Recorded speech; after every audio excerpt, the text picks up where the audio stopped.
La Cafetera es un programa de radio que se financia gracias a las aportaciones de los oyentes. Si te gusta el periodismo que defiende y sientes que te acompaña, hazte mecenas y ayúdanos. Infórmate en radiocable.com/mecenas. Buenos días, Cafetera. Soy Xavi, os mando este audio desde Valencia y nada, hoy he decidido hacerme mecenas después de mucho tiempo escuchando vuestros programas. En primer lugar, como agradecimiento por lo que digo, por muchos programas haciéndome compañía en el trabajo, en casa y más ahora en tiempo de confinamiento. Y en segundo lugar, porque creo en el periodismo que hacéis, crítico y limpio al mismo tiempo. Y en definitiva, porque creo que contribuyendo con ese pequeño granito de arena al mes, estoy haciendo de este mundo un lugar un poquito mejor. Muchas gracias y a seguir. Mucho ánimo. Un abrazo.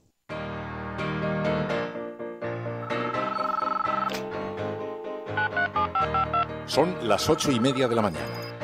Las 7:30 en la Casa Museo de José Saramago, en Tías, Lanzarote. Buenos días, mundo. ¿Quieres un café? La Cafetera. Dirige Fernando Berlín. En el programa La Cafetera de Radio Cable. Una entrevista en Radio Cable. Durante 20 minutos en Radio Cable y dice todo lo que van a escuchar. Mañana en La Cafetera de Radio Cable. Radio Cable, que ha conseguido una auténtica primicia, ha entrevistado esta mañana y ha conseguido situar esa entrevista y lo que le ha dicho en los titulares. Con María Navarro y Pilar de la Peña. Together we can improve health, reduce inequalities and re-energize struggling economies. Incluso ya tenemos una denuncia internacional a la OIT, a la ONU, haciendo presencia, visibilizar la problemática de la Amazonía que no está siendo atendido por las autoridades del gobierno. Kim Jong-un, I can't tell you exactly. Yes, I do have a very good idea, but I can't talk about it. I am thrilled to be part of your campaign. I really appreciate your friendship.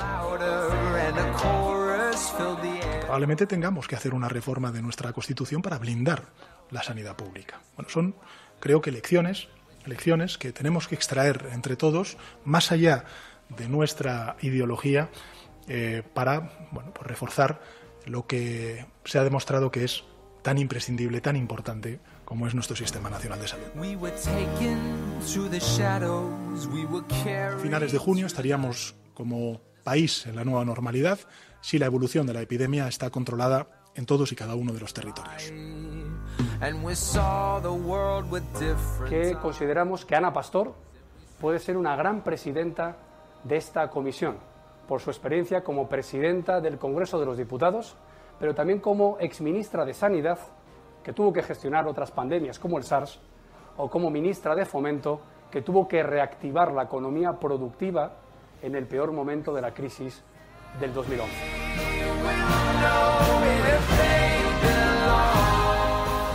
Men who are not abusers to also stand up and support the women. I am with her. I am with her. I am with her.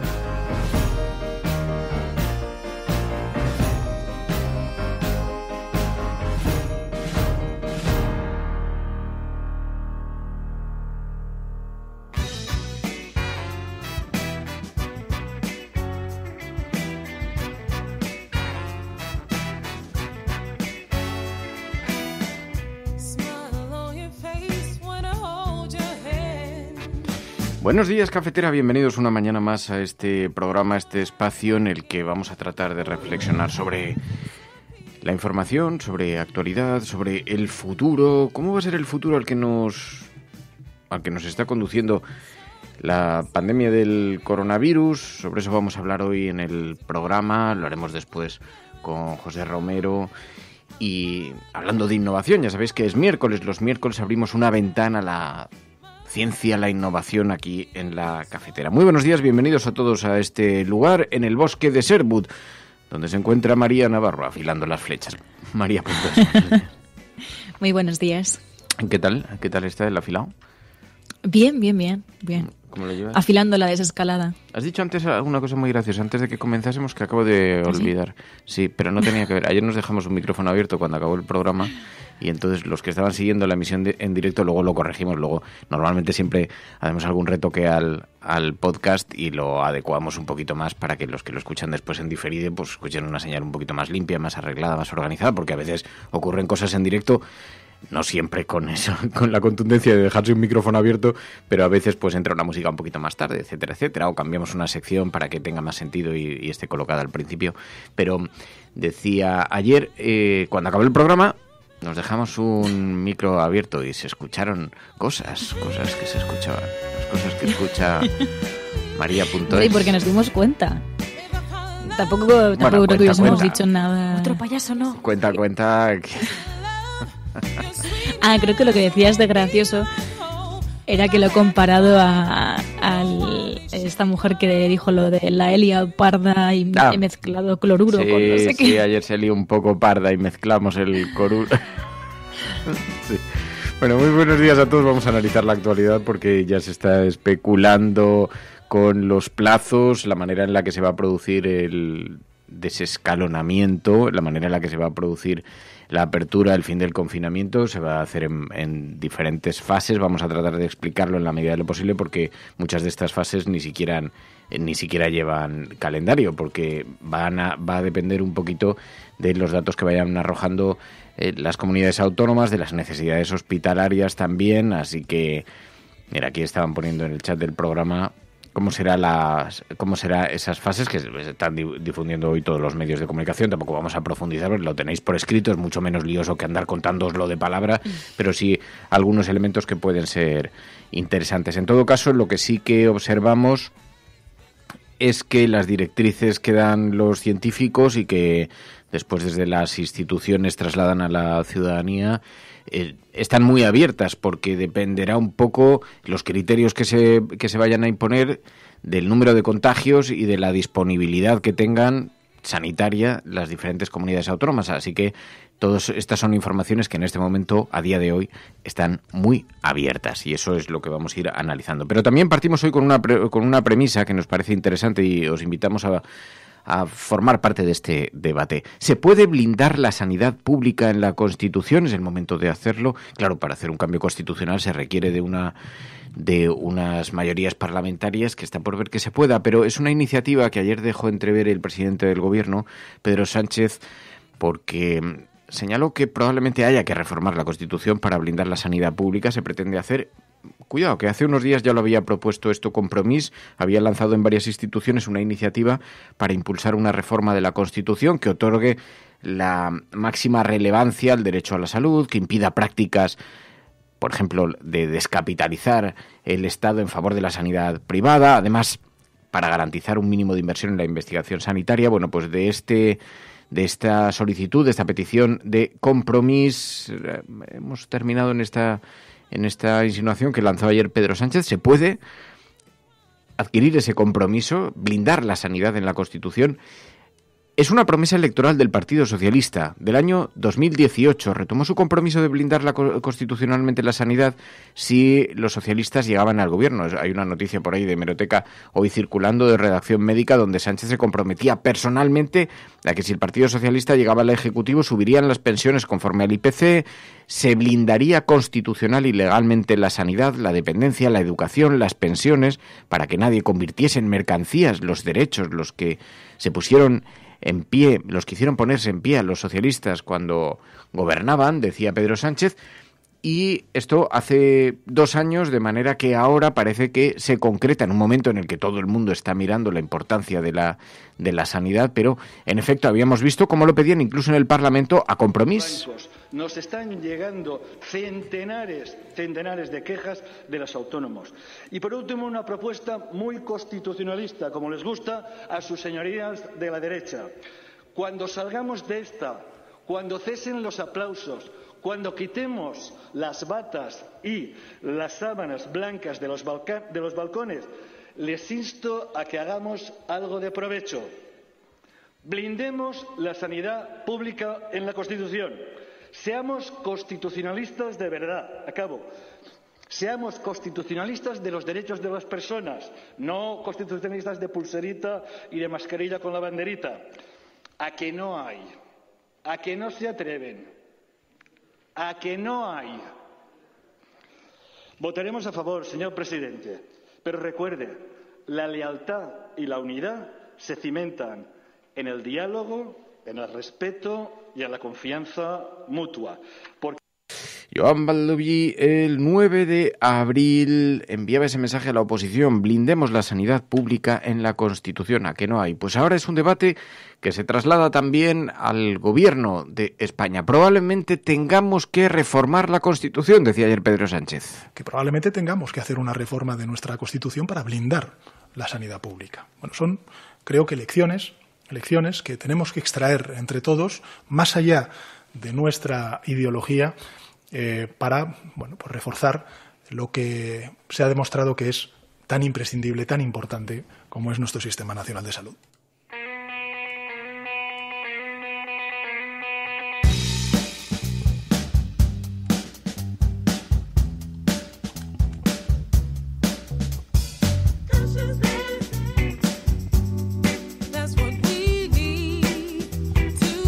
Hoy no lo veréis en las portadas de los periódicos, no vaya a ser que a alguien se le ocurra tomarse demasiado en serio que es posible y hasta necesario reformar la Constitución. Y veréis por qué. Hoy en las portadas de los periódicos, mayoritariamente, como ya viene sucediendo en las últimas semanas, con un elevadísimo tono de crítica hacia las medidas del gobierno. Se las atribuyen directamente a Pedro Sánchez, se le señala, etcétera, etcétera. Pero bueno, si quitamos un poquito toda la toxicidad de la manera en la que se dirige la propaganda, el debate político, si quitamos un poquito, si despejamos y nos quedamos con la esencia, la información es que va a haber 4 fases para la desescalada, que acabará a finales de junio, previsiblemente. Va a depender de los datos que se vayan conociendo, tanto en las comunidades autónomas como en el país en conjunto. Sánchez anunció que cada fase dura 2 semanas, que se aplicarán a distinto ritmo por provincias e islas, que los pequeños comercios podrán atender con cita previa, que los bares podrán ofrecer comida para llevar. En algunas ocasiones esto ya estaba ocurriendo. Nos sorprende mucho que tenga tanta difusión, porque esto ya en parte estaba ocurriendo, pero que las aulas no abrirán este curso, salvo para clases de refuerzo y guardería para hijos de padres que trabajan. Pero volvemos a insistir en que el objetivo no es el contagio cero, nunca lo fue, sino escalonar, en la medida de lo posible, los hipotéticos contagios que se puedan producir. Así sí que se entiende que se permitan algunas actividades donde se da por hecho que puede haber contagios, por ejemplo en las guarderías, donde los niños pues cogen todo, tocan todo, pueden ser transmisores de la enfermedad, la pueden llevar a sus casas, pero de lo que se trata aquí es de escalonar los contagios.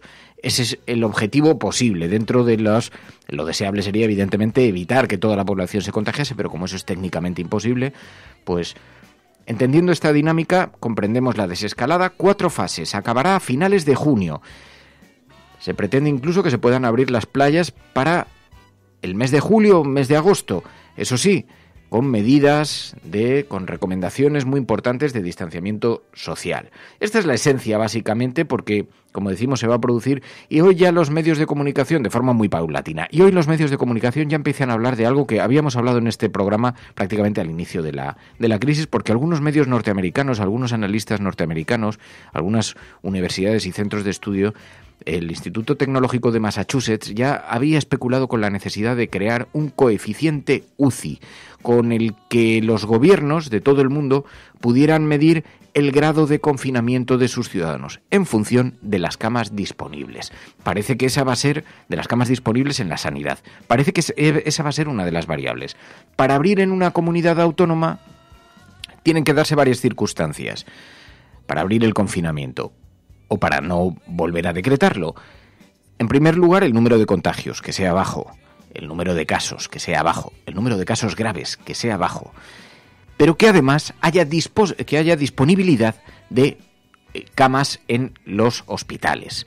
Y con ese coeficiente se va a calcular también la posible apertura o no en las comunidades autónomas. Esto es interesante porque, bueno, es algo sobre lo que se había especulado, como decimos, en algunos think tank de pensamientos, y parece que esa idea se va poniendo. Bueno, mientras tanto, decíamos, ayer el presidente del gobierno propone o insinúa la posibilidad de una reforma constitucional para blindar la sanidad. Es verdad que hay otras cuestiones que blindar, las pensiones, también la educación, por ejemplo, también otros blindajes de los que se está hablando, la dependencia, pero cuando el presidente del gobierno coloca esto, que nos parece que es muy trascendental, requeriría de muchísimo consenso político, y para eso habría que inaugurar una etapa de sosiego político que no, en un escenario en el que no estamos en este momento, porque la derecha está tratando de rentabilizar esta situación como pueden, en algunos casos con algunas estrategias muy propagandísticas y verdaderamente grotescas. Ahora lo veréis, pero el caso es que hoy en la portada del periódico El País anuncian esto: la desescalada tendrá 4 fases. Acabará en el mes de junio. Detallaba Pedro Sánchez precisamente esas 4 fases de desescalada. Decía que a finales de junio, se prevé una nueva normalidad, que es como la han bautizado. A finales de junio estaríamos como país en la nueva normalidad si la evolución de la epidemia está controlada en todos y cada uno de los territorios. El próximo fin de semana se permitirá, como anuncié en mi última comparecencia, la actividad física individual y los paseos con las personas que uno o una conviven, siempre y cuando la evolución sea como hasta ahora. El próximo 4 de mayo entraríamos en la fase 0 todos los territorios, y dada la incidencia mínima de contagios y si la evolución también lo permite, la isla de Formentera, las Islas Baleares y las islas de La Gomera, del Hierro y La Graciosa en las Islas Canarias anticiparán unos días, al 4 de mayo, su desescalada, situándose en la fase 1. El próximo lunes 11 de mayo, todas las provincias que cumplan los requisitos del plan o del panel integral pasarán directamente a la fase 1. Y a partir de ahí, quincenalmente, evaluará el Ministerio de Sanidad, también en coordinación con las comunidades autónomas, el cumplimiento de los marcadores para cada una de las provincias o islas hasta aproximarse al calendario tentativo. Y esto, claro, dice Sideralcat, plantea uno de los oyentes de este programa, hay mucha gente que todavía piensa que vamos a estar igual que antes del virus. Hoy no parece probable. Bueno, no lo sabemos, iremos viendo cómo va evolucionando la relación con la enfermedad, los tratamientos que van apareciendo, qué grado, qué márgenes se pueden construir. Es verdad que parece que hemos dado varios pasos atrás en el desarrollo tal y como lo conocíamos. Bueno, sobre eso hablaremos hoy con Pepe Romero cuando hablemos de innovación, a quien le vamos a preguntar, pues se habla mucho de la desescalada verde. Es verdad, ayer lo mencionábamos también con Juan López de Uralde, ¿se puede producir una desescalada como la desearíamos? ¿Se va a producir? Hablábamos, por ejemplo, de utilizar más las bicicletas en las ciudades. El gobierno, incluso español, insinúa que se puede abrir el espacio para una salida verde de la crisis, pero ¿realmente está preparada la sociedad para eso? En España, por ejemplo, parte de su sector industrial está fundamentado en la industria del automóvil. ¿Se van a introducir medidas para que, como van a requerir de ayudas públicas, muy probablemente, se van a plantear medidas de apoyo en el caso de que transformen su industria hacia, digamos, métodos de transporte, fórmulas de transporte limpios, por ejemplo, los automóviles eléctricos, etcétera? ¿O se va a subvencionar sectores que todavía son extraordinariamente contaminantes, como el del automóvil convencional? También se habla mucho de la energía solar y de la energía eólica, pero no terminan de implantarse en España. ¿Por qué ocurre esto? ¿Dónde estuvo el frenazo? Se lo preguntaremos a José Romero también. ¿O por qué en España está menos extendida la energía solar que en otros países que no tienen nuestras condiciones climáticas, como Alemania o como el Reino Unido? ¿Y cuáles son los retos para que esas energías puedan adoptarse de forma masiva? Bueno, muchos sospechamos que terminará siendo obligado para todas las naciones del mundo tomar el camino de la salida verde, pero se producirán los plazos que creemos. Hoy hay un artículo muy interesante en el periódico El País, muy pesimista, extraordinariamente pesimista, así como están en el periódico El País últimamente, pero extraordinariamente pesimista, en el que habla de cómo en efecto saldremos de esta crisis y si realmente podemos ser optimistas ante el tipo de salida que se va a diseñar. O quizás sea más grave, quizás sea peor el horizonte, quizá observemos como el paso atrás democrático se impone en muchos de los países a nuestro alrededor, los controles, el recorte en derechos civiles, la vuelta a la industria más contaminante, en fin, ¿cómo será la salida? Decía, si algo puede salir mal, ya sabéis qué es lo que ocurre, que termina saliendo mal. Vienen a defender en el periódico El País. Bueno, pero mientras tanto, es verdad, en el debate, ¿cómo se producirá esa desescalada? Bueno, también con la mirada muy puesta en los centros escolares, ¿cómo se va a producir? ¿Se da por perdido el curso? Es que con carácter general el curso académico será en el mes de septiembre. El Gobierno de España, en las distintas fases, lo que va a plantear, en este caso a la Federación Española de Municipios y Provincias, es reforzar todas las actividades que permitan la conciliación por parte de los padres y madres de la vida laboral con la vida familiar. Y, en segundo lugar, lógicamente, vamos a establecer determinadas excepciones para que en la fase 2, pues lógicamente aquellos niños que no tengan, digamos, la presencia familiar en sus casas, pues lógicamente tengan la capacidad de poder ir a un centro escolar. Que lógicamente también porque se tiene que celebrar la EBAU como uno de los elementos, de los principales hitos que tenemos en nuestro país para miles y miles de jóvenes en nuestro país.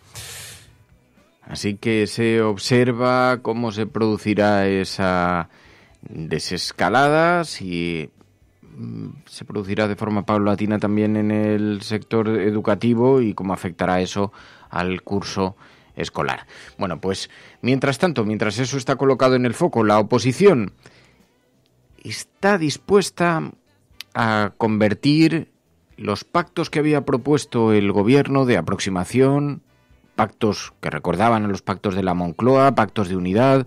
El Partido Popular lo quiere convertir en una comisión de investigación para buscar responsabilidades. Bueno, lo cierto es que propone a alguien como Ana Pastor para presidir esa comisión en el Congreso. Ya se encargan de remarcar que es una comisión en el Congreso de los Diputados. Y proponen a Ana Pastor. Había sido ministra de Sanidad, es una persona reputada, quizá dentro del Partido Popular, una de las personas que menos encaja en el perfil más del politiqueo, de la batalla, de bajar al barro, pero lo cierto es que últimamente está siendo extraordinariamente crítica también con el gobierno. No están dispuestos a darle un solo reconocimiento a este gobierno en una sola de las medidas que se han tomado. Bueno, pero en todo caso Pablo Casado propone a Ana Pastor. Es más allá de la tensión, si quitamos un poquito la maleza y observamos más allá de la tensión y del lenguaje político y de la dinámica política, etcétera, es probablemente una de las personas más cualificadas para estar allí. El problema es que todo esto está muy intoxicado por los anhelos electorales del Partido Popular. Que consideramos que Ana Pastor puede ser una gran presidenta de esta comisión, por su experiencia como presidenta del Congreso de los Diputados, pero también como exministra de Sanidad, que tuvo que gestionar otras pandemias como el SARS, o como ministra de Fomento, que tuvo que reactivar la economía productiva en el peor momento de la crisis del 2011. Creo que sería un buen síntoma que la oposición presidiera estos trabajos en los que queremos recibir propuestas de la sociedad civil, de los sectores afectados, que luego se puedan plasmar en iniciativas legislativas urgentes para que todos los grupos parlamentarios rememos hacia la salida de la crisis económica y, eso sí, también, de forma urgente, a la salida de una crisis sanitaria que aún nos arroja cifras desoladoras. Eso decía ayer Pablo Casado, María, pero claro, vemos esta ambigüedad en el discurso. Por una parte, aparentemente sosegado, Pablo Casado propone a Ana Pastor, que es una persona cualificada y con una extraordinaria reputación, a nadie se le escapa dentro del Partido Popular, pero paralelamente, además tenía fama cuando estaba en el gobierno, cuando fue ministra de Sanidad, tenía fama de ser una persona que siempre perseguía el consenso, que perseguía un cierto sosiego, pero está muy entregada también a la dinámica esta que se ha establecido tan tensa en el debate político, ¿no? Claro, yo creo que también aquí el Partido Popular se está debatiendo entre qué tipo de oposición quiere hacer, ¿no? Por un lado, no quiere, ¿no?, desmarcarse de esa crítica feroz, ¿no?, de que está sobre todo capitaneando la extrema derecha, ¿no? No quiere desvincularse de eso, pero por otra parte quiero pensar que sí que son conscientes de que al final algo les tiene que diferenciar de esa crítica feroz. Entonces parece que van basculando, ¿no?, sobre cuál debe ser la posición del Partido Popular, pero es que la posición del Partido Popular va a ser determinante porque son líderes de la oposición. Y si de esta salimos bien parados, la gestión del gobierno también tendrá que ser amparada por el líder de la oposición y por el partido el principal en la oposición. Y ahí tendremos que ver cuál es la posición que toma el Partido Popular después de esta crisis en el Congreso de los Diputados. Si van a volver a esa crítica, ¿no?, y a esa crispación que vimos en el Congreso de los Diputados, o si van a distanciarse de la extrema derecha que está desatada. Dos cuestiones me gustaría plantear. Una, en primer lugar, me gustaría invitaros a los oyentes del programa que nos ayudéis a reflexionar. ¿Cómo creéis que va a ser el mundo al que nos vamos a enfrentar? No como os gustaría que fuera. ¿Cómo creéis que va a ser? Es diferente el concepto porque, en efecto, se podrían reformar un montón de sectores, podríamos aspirar a tener un mundo más verde, podríamos conciliar mejor el trabajo con el teletrabajo, o por el contrario, volveremos a recuperar, bueno, con la máscara de la necesidad, de la necesaria prosperidad, de la necesaria recuperación económica, volveremos a abrir sectores altamente contaminantes. Está ocurriendo en algunos lugares donde se está flexibilizando la ley para permitir contaminar, cuestiones que hace unos meses eran impensables, pero bueno, en aras de defender la industrialización ahora que es más necesaria que nunca, estamos viendo cómo se flexibilizan legislaciones. Estamos también observando cómo se abre este debate sobre se debe subvencionar, apoyar el sector del automóvil, por ejemplo, tan contaminante. ¿Qué hacemos con el diésel? Las ciudades habían sido muy exigentes en planes anticontaminación. Hemos visto además que hay una asociación entre la contaminación y la gravedad que producen algunas personas el coronavirus. ¿Creéis que todo esto va a influir? ¿Cambiarán las cosas? Es verdad que algo tenemos que hacer. Pasa igual con esto, por eso hoy lo hemos incluido en el hashtag. En el hashtag que estamos utilizando hoy en la cafetera Almohadilla, la cafetera desescalando. ¿Se puede blindar la sanidad pública en la Constitución? Poder se puede.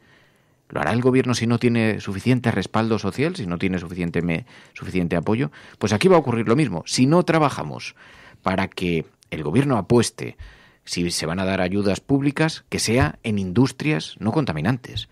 Si se va a facilitar la legislación para que se instalen empresas, tendrá que ser con políticas laborales que sean sólidas, que apoyen a los trabajadores. No puede apoyar un gobierno la precarización de la ciudadanía, por muchas dificultades que haya en el empleo en este momento. Ya sé que es un debate complicado, que es un debate siempre en un equilibrio complejo, pero quizá deberíamos empezar a reflexionar sobre esto. Sobre todo por los consensos sociales, ¿no?, que tenemos delante. Se está hablando mucho, ¿no?, de la crispación en las portadas, ¿no? Se están ensimismados en esa confrontación, en la crítica al gobierno. Bueno, más allá de eso, es verdad que lo que tenemos que plantearnos es eso mismo.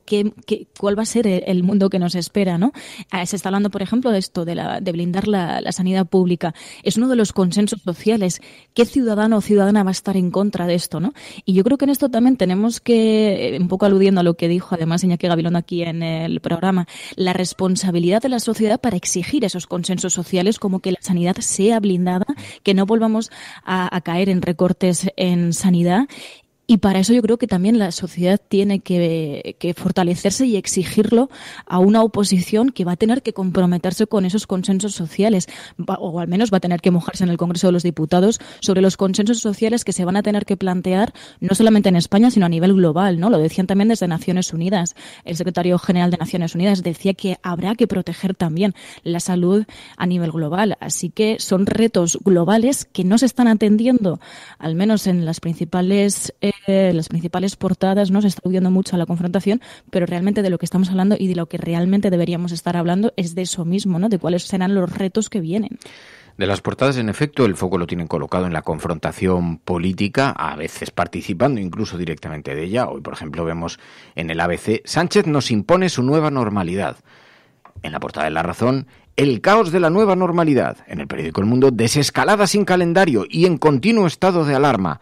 Y en efecto, el foco colocan más bien en la crispación política. Pero, ¿cómo será el mundo? El mundo será como lo tengamos y como lo queramos construir.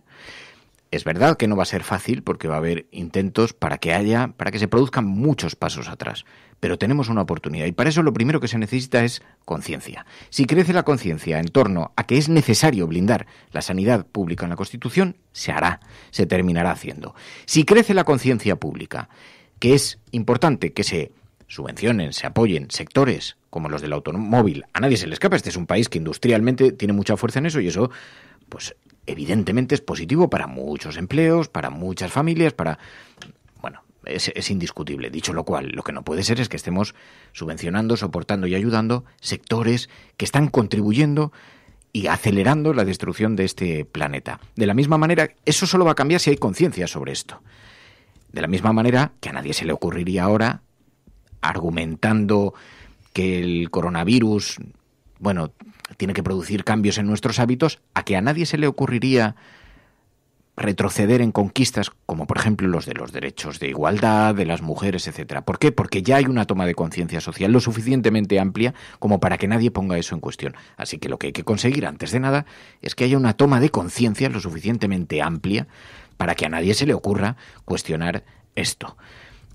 Esto es interesante porque además es verdad que estamos ante un escenario francamente complicado. Decía en el programa, algunos oyentes del programa decían Nacho Escursel, cuando además estamos viviendo una transformación industrial de primera magnitud, porque la automatización de estos sectores, la forma en la que se están reinventando, esto va a provocar necesariamente también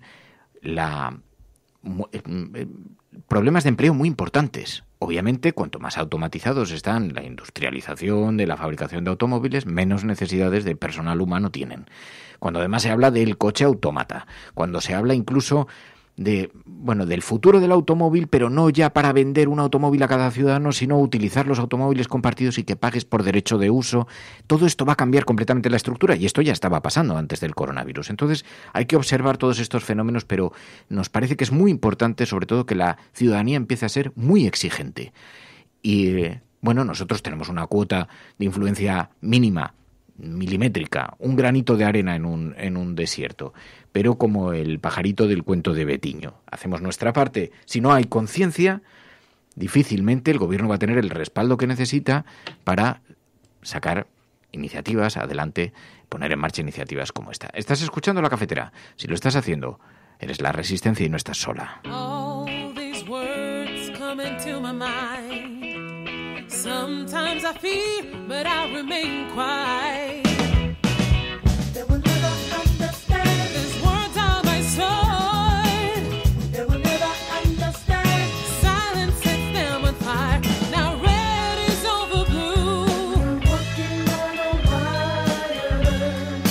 Así que, en efecto, hoy nos encontramos en las portadas de los periódicos con esos dos focos bien diferenciados. Por una parte, el informativo, cómo se producirá, cómo será ese escalonamiento. Y en segundo lugar, vemos también la deriva esta de la crispación que se ha apoderado de la vida pública en España. Sánchez nos impone su nueva normalidad como si fuera un capricho del presidente del gobierno que impone, diseñado por Pedro Sánchez y su familia para salir a pasear.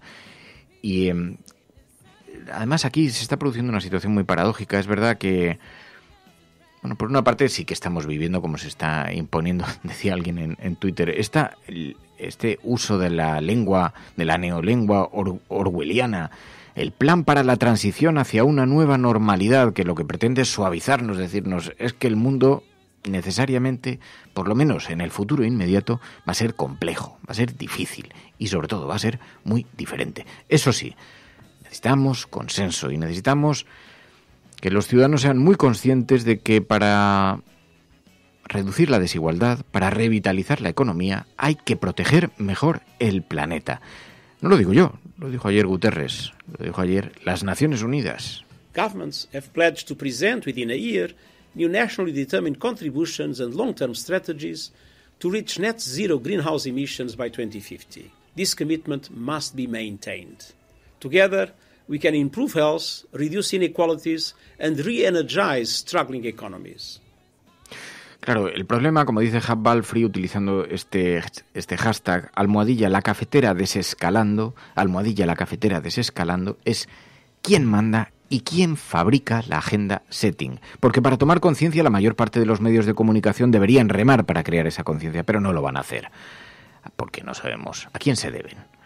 ¿Han sido verdes alguna vez? ¿Han defendido el sector público en alguna ocasión? Los medios que protagonizan.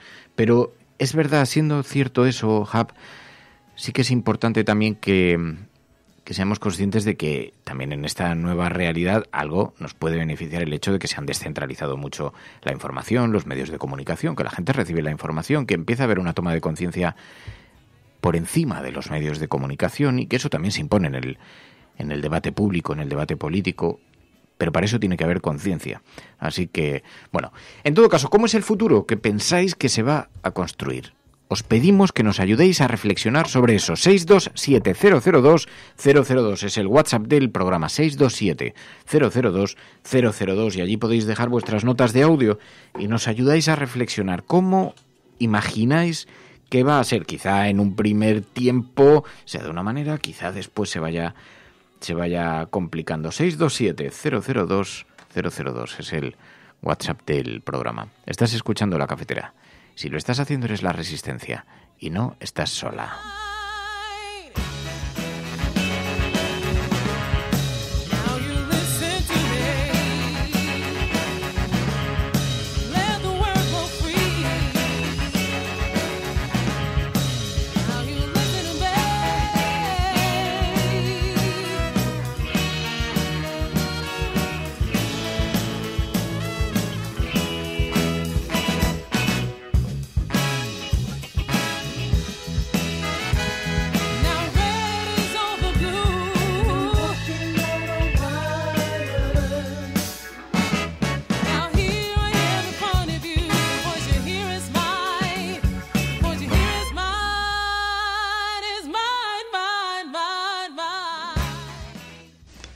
Ustedes tienen la posibilidad de caer en 4 pecados,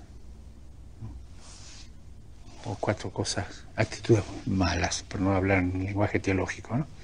4 actitudes que los amenazan continuamente y de las cuales tienen que defenderse. Primero, la desinformación. O sea, doy la noticia, pero doy la mitad nomás, ¿no?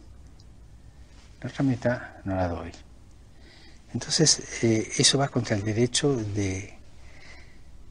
que tiene uno que recibe noticias de estar informado. Le informas la mitad, le informas mal.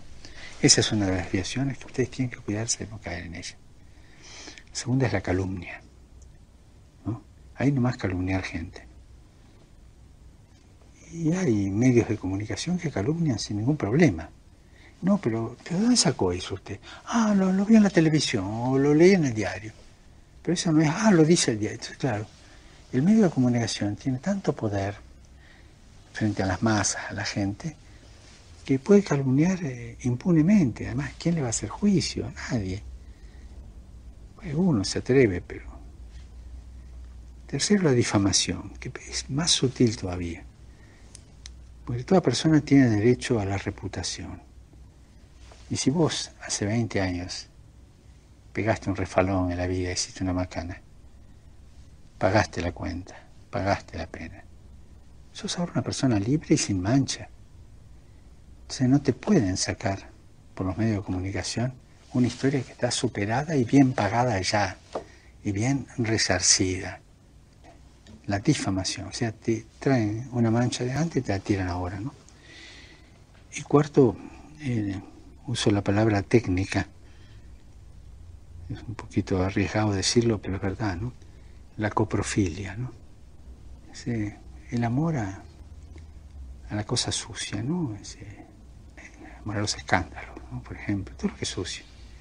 Y hay medios que viven de publicitar escándalos, sean o no verdaderos, o sean la mitad verdaderos o no, pero viven de eso, ¿no?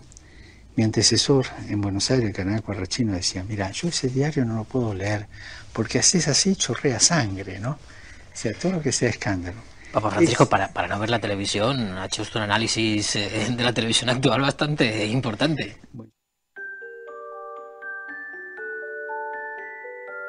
It's one small step for man, one giant leap for mankind. Lejos de su laboratorio, de sus estudios sobre la radioactividad, del radio que ella descubrió y que le dio fama, Marie Curie se lanza a la batalla menos conocida de su Han pasado 2 años desde que publicó su teoría especial de la gravedad y decide dar un paso más radical en la interpretación del universo. Una teoría general de la relatividad. En la época de Einstein, Isaac Newton era Dios. Es que han optado por construir la física usando las matemáticas que se habían... Bien, pues los miércoles hablamos de innovación con José Romero. José Romero, muy buenos días. Hola, muy buenos días. ¿Qué tal? ¿Cómo llevar la semana? Pues mira, fíjate que hemos estado todos estos días reflexionando sobre cómo será la salida del desconfinamiento, cómo será la salida de la cuarentena, y se habla mucho de qué apuestas harán los países. Ayer hablábamos, por ejemplo, de utilizar más las bicis en las ciudades. Se está especulando con la posibilidad de una salida verde a la crisis. No sé si eso es posible, pero ¿tú crees que estamos preparados para algo así? Bueno, la verdad es que esto de la energía verde, de la salida verde de la crisis, de la revolución verde, es como el santo grial. Pero yo creo que esta vez el santo grial es verdad. Fíjate, en el año 79... ya Jimmy Carter dijo que el 25% de la energía solar, de la energía eléctrica sería solar en el año 2000 y en Estados Unidos. Y en la actualidad todavía no ha llegado, está muy lejos del 10%. O sea que siempre ha parecido que era como una promesa que no se acaba de cumplir. Y sin embargo, cada vez está más cerca. Mira, yo creo que las principales razones por las que esto no ha sucedido es porque todavía desde un punto de vista económico la energía solar y la energía eólica históricamente habían sido caras. Sin embargo, yo no sé si somos conscientes de que en el entorno de las energías renovables se ha producido una revolución que es similar a la que se produjo en su momento en todo el mundo, en lo que es el mundo digital. Y tiene mucho que ver.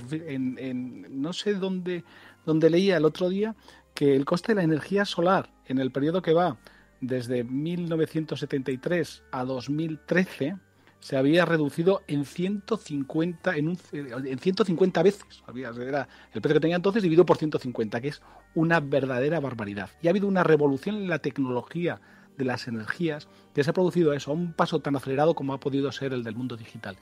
Y nos encontramos ahora en un momento extraordinario para que estas energías empiecen a tener un papel importante en lo que es toda la transformación de nuestra economía. Hombre, cuando estamos viendo que se está produciendo un problema con los precios del petróleo de una magnitud que no se había conocido desde hacía muchísimos años, cuando estamos viendo que están cayendo los costes de las energías, la producción de placas solares, la instalación de las propias placas está cayendo como no se había visto, y los cálculos dicen que va a seguir cayendo todavía más en los próximos 2 años. Hay expectativas. La cuestión es qué voluntad política hay con el miedo que tenemos a meternos de cabeza en una crisis económica, ¿no? Hombre, yo espero que esta apuesta sea definitiva, porque es que ahora, por bajo que esté el precio del petróleo, la verdad es que la energía solar tiene unos precios que prácticamente son imbatibles en algunas zonas del mundo. Y entre otras en España, ¿eh? En España, en Portugal, en algunos estados de Estados Unidos, en Australia, tiene precios absolutamente imbatibles. Es verdad que el precio del petróleo ha bajado, pero volverá a subir.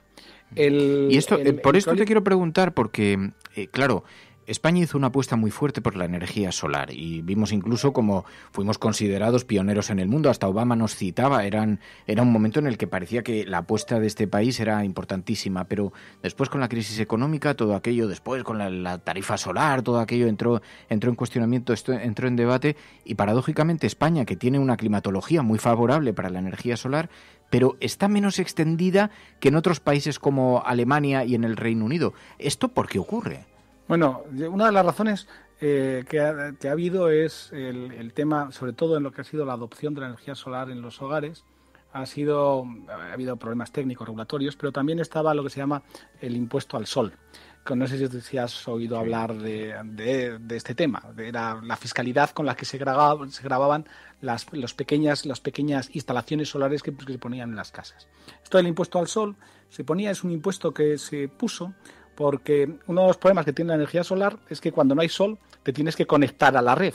Entonces decían, bueno, como se tiene que conectar a la red, este señor, por tener ese derecho a conectarse a la red, tiene que pagar un peaje.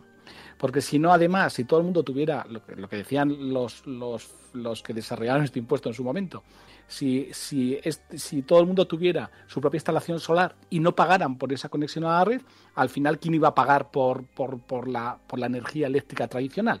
Y entonces eso hizo que se gravara con un impuesto que ha desincentivado que se pusieran estas instalaciones solares en los hogares y fue un completo desastre. Fíjate, cuando en Alemania había 1,5 millones aproximadamente de tejados solares, de millones de tejados solares, en Gran Bretaña, en el Reino Unido había 0,8, o sea, cerca de 1 millón.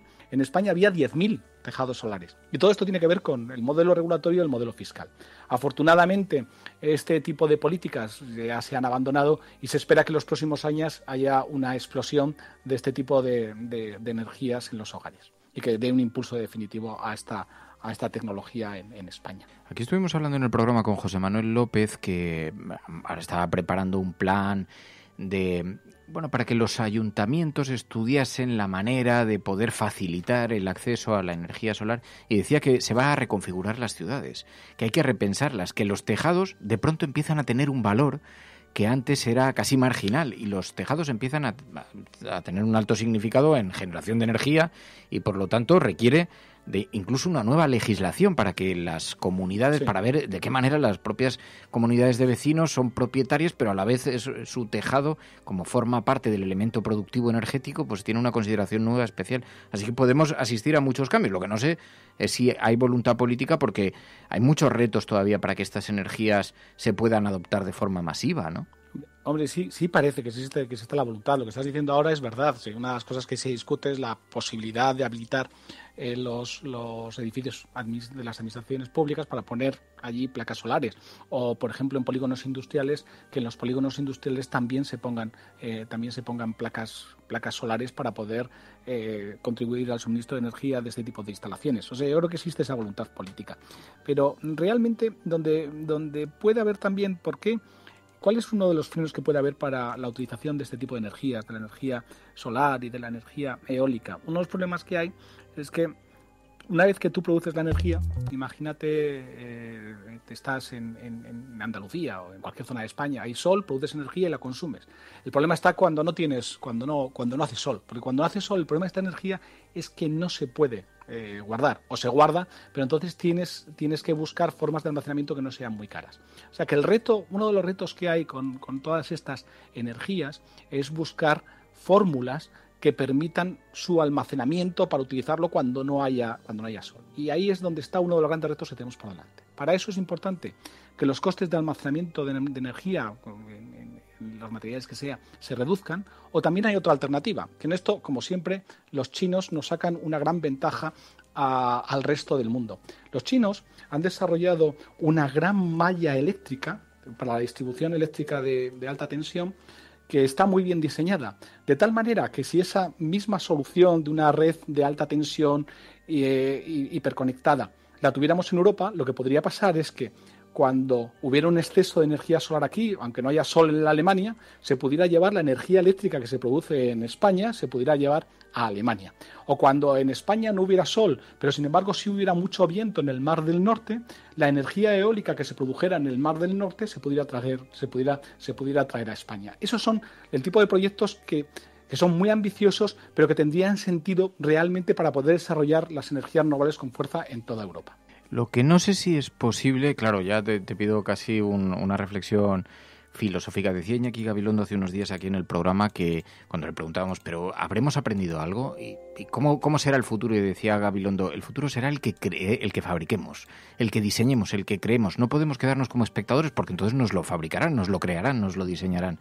Pero viendo que en China están debatiendo si volver a las energías sucias, que son las que le llevaron al camino de la prosperidad en el pasado, para recuperar un poco el motor de la economía, no sé si podemos tener muchas expectativas de que de verdad vayan a cambiar muchas cosas, o realmente toda esta crisis se va a utilizar como justificación para dar gigantescos pasos atrás. No, yo pienso que en el corto plazo, hombre, vamos a ver, tampoco ahora hay que ver Lógicamente, también en España se fabrican muchos coches de combustión tradicional, que consumen combustibles fósiles, y en el corto plazo no sé lo que va a pasar, y no sé cuáles son las políticas más acertadas, ni a mí me toca decidirlas. Pero yo creo que en el largo plazo esto es imparable, porque realmente la razón por la que las economías limpias no prosperaban eran por los costes económicos de la misma. Y vuelvo a insistir, ahora los costes económicos relacionados con las energías limpias son imbatibles. Es más barato crear una instalación de energía solar que simplemente tener en funcionamiento una instalación de energía con carbón. Por lo tanto, el coste de la energía renovable es tan bajo que va a ser imbatible. Y una vez que tú tienes una energía eléctrica barata, lo que vas a hacer es electrificar el conjunto de la economía. Y ahí nos referimos a todo, pero un elemento sustancial es el transporte. Entonces, el problema con el transporte, el problema con los coches a medio plazo, no es el coste por kilómetro de un coche eléctrico es mucho más bajo que el coste por kilómetro de un coche con gasolina o con diésel, mucho más bajo. El problema está en los costes de adquisición, que el coste inicial es más alto el de un coche de combustible que el de un coche eléctrico. Pero yo creo que eso también irá cambiando con el tiempo. Y a medio y largo plazo, el proceso de sustitución y de electrificación de la economía es imparable.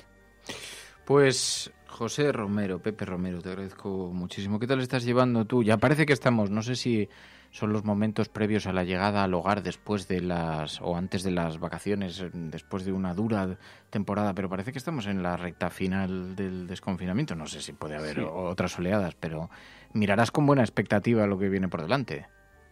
Hombre, espero con debes estar todo deseando el volver mundo. a los bares. Bueno, eso por supuesto.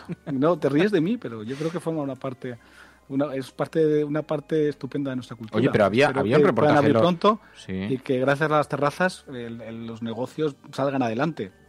Desde el punto de vista del que lleva el negocio, desde el punto de vista del ciudadano, es que no hay nada mejor que tomar una caña en una terraza. Las terrazas pueden ser una buena salida o como un buen refugio, pero había el otro día un reportaje, era en un periódico internacional además, que hablaba del miedo al fin de las tapas. Porque la cultura esa de estar en los bares agolpados, todo eso sí que parece que, por lo menos durante un largo tiempo, sí que va a cambiar. Pero, en efecto, oye, toda esta apertura hacia el exterior de las terrazas permite una vía de escape. Vayamos paso a paso, veamos primero que las terrazas estén disponibles y después ya veremos cómo arreglamos el problema de las barras y que poco a poco nos vayamos normalizando todos. Pepe Romero, gracias. Muchas gracias a ti, gracias a todos.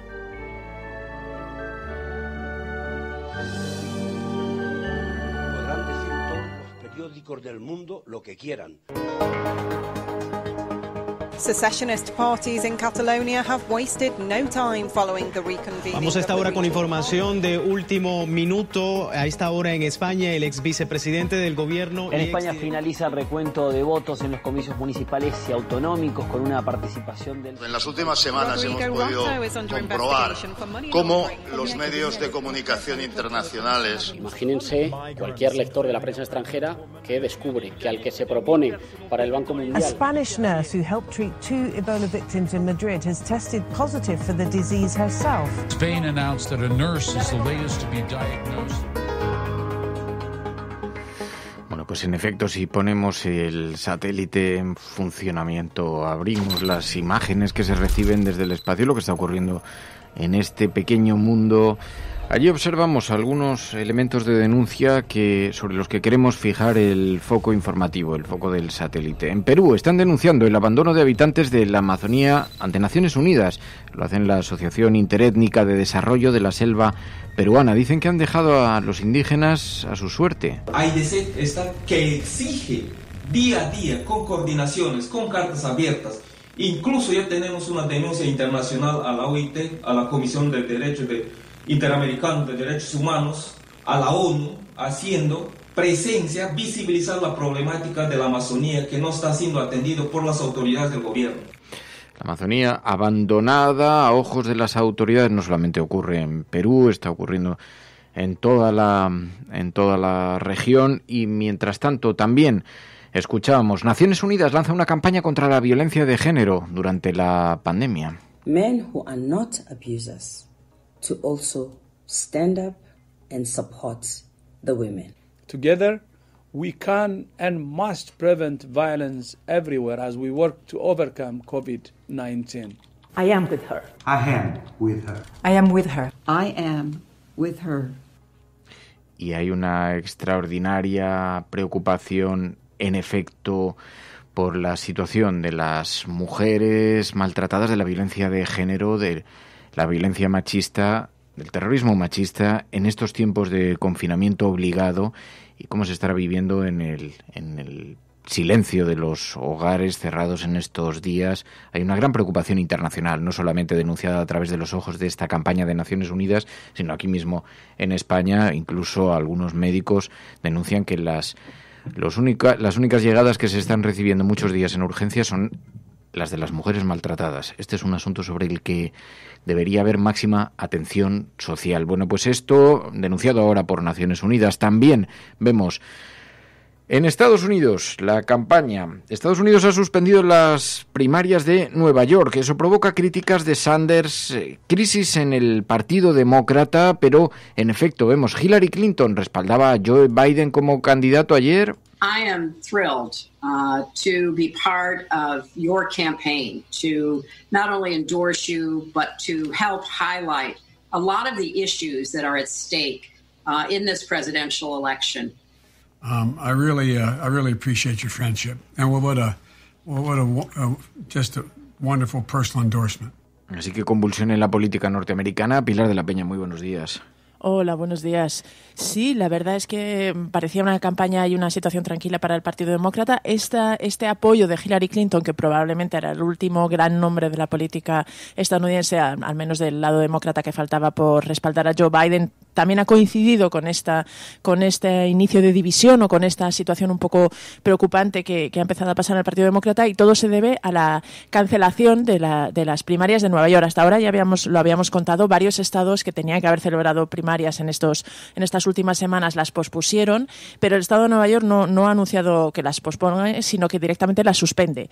Esto pues realmente ha llamado la atención y ha suscitado preocupación. Bernie Sanders lo ha criticado, entre otras cosas, porque él pensaba concurrir a esas primarias, aunque digamos había retirado su candidatura oficial, pero sí mantenía sus nombres en las papeletas, y como era un estado en el que previsiblemente iba a obtener un buen resultado, pues contaba con esos delegados para intentar impulsar su agenda y digamos las medidas pues más a la izquierda en la convención demócrata que está prevista celebrar en agosto, y para intentar pues forzar a Joe Biden a adoptar una política un poquito más siguiendo las directrices o las ideas de Bernie Sanders. En este sentido, pues para él supone un pequeño revés en esta estrategia que quería llevar a cabo, pero además sobre todo supone un precedente significativo e importante de cara a lo que puede pasar en noviembre. Existe el temor en Estados Unidos, el temor justificado político y también sanitario, de que las elecciones de noviembre se puedan tener que suspender o se puedan posponer también, ¿no? Que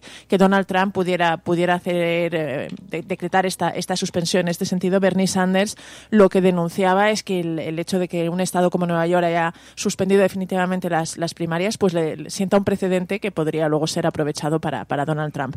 Pero al mismo tiempo esta suspensión de las primarias pues ha provocado una crisis en el Partido Demócrata. Ha habido varios miembros del partido que se han mostrado en contra, y en fin, lo que parecía una campaña y un camino bastante plácido para Joe Biden, pues parece que se puede entorpecer un poquito, ¿no? No parece que vaya a ser una cosa muy significativa, pero sí que hay cierto malestar y bastante preocupación en el Partido Demócrata por esto y por lo que puede suceder además con el resto de estados que tienen que celebrar primarias, con lo cual pues se llevaría, no es una noticia que digamos ponga en riesgo la nominación de Joe Biden, que la tiene más que asegurada, pero sí que cuestiona un poquito además la democracia interna y algunas de las bases del Partido Demócrata.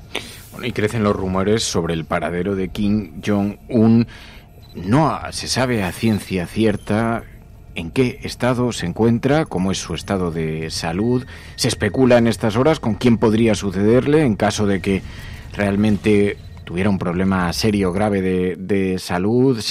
Incluso se señala a Kim Yo-jong, el hermano menor, la mano derecha, la figura que más peso político ha tenido. Ayer Donald Trump insinuó tener información sobre el estado de salud de Kim Jong-un, pero no dio detalles. On Kim Jong-un, I can't tell you exactly. Yes, I do have a very good idea, but I can't talk about it now. No puede dar detalles, pero dice tener muchos datos, algunas certezas, pero esto sigue siendo todavía objeto de especulación internacional. Se encuentra descansando, se encuentra en el posoperatorio, decían que tenía una dolencia coronaria, a partir de ahí se desencadenó todo un terremoto de insinuaciones sobre su estado de salud, si habría fallecido, si no, estaba retirado de la vida política, si se encontraba en estado grave. En todo caso, todo es especulación a estas horas, pero ayer Donald Trump no contribuyó precisamente a aportar mucha luz en el debate cuando dijo tener información sólida sobre su paradero, pero no compartirla con la ciudadanía. Bueno, mucha preocupación también internacional. De esto tendremos que hablar, Pilar, detenidamente también sobre la guerra letal contra las maras que han decretado en El Salvador el presidente Bukele, que se está mostrando como uno de los grandes peligros, uno de los grandes riesgos para la convivencia internacional en este régimen fascista que se ha establecido en El Salvador, con este político completamente desbocado que ha decidido abrir una guerra ya sobre la mesa, con todas las letras, contra las maras, las pandillas de El Salvador. Son pandillas en efecto muy violentas, pero las prácticas que está poniendo sobre la mesa el presidente Bukele están escalofriando al mundo, a las asociaciones de derechos civiles. Un gobierno que ha decidido concentrar, agrupar a los presos en El Salvador, ofreciendo imágenes al mundo verdaderamente vergonzantes. Dice que con el objeto de que si se tienen que contagiar de coronavirus, pues que se los lleve por delante. Bueno, una absoluta vergüenza. Llevamos años viendo imágenes muy escalofriantes de lo que está ocurriendo allí con Bukele, y es muy importante que la comunidad internacional empiece a fijar también su objetivo allí. Oye, otro asunto en Brasil sobre el que te quería preguntar. Otro personaje también, en fin, Bolsonaro. El Supremo ha anunciado que investiga a Bolsonaro por interferir en la policía.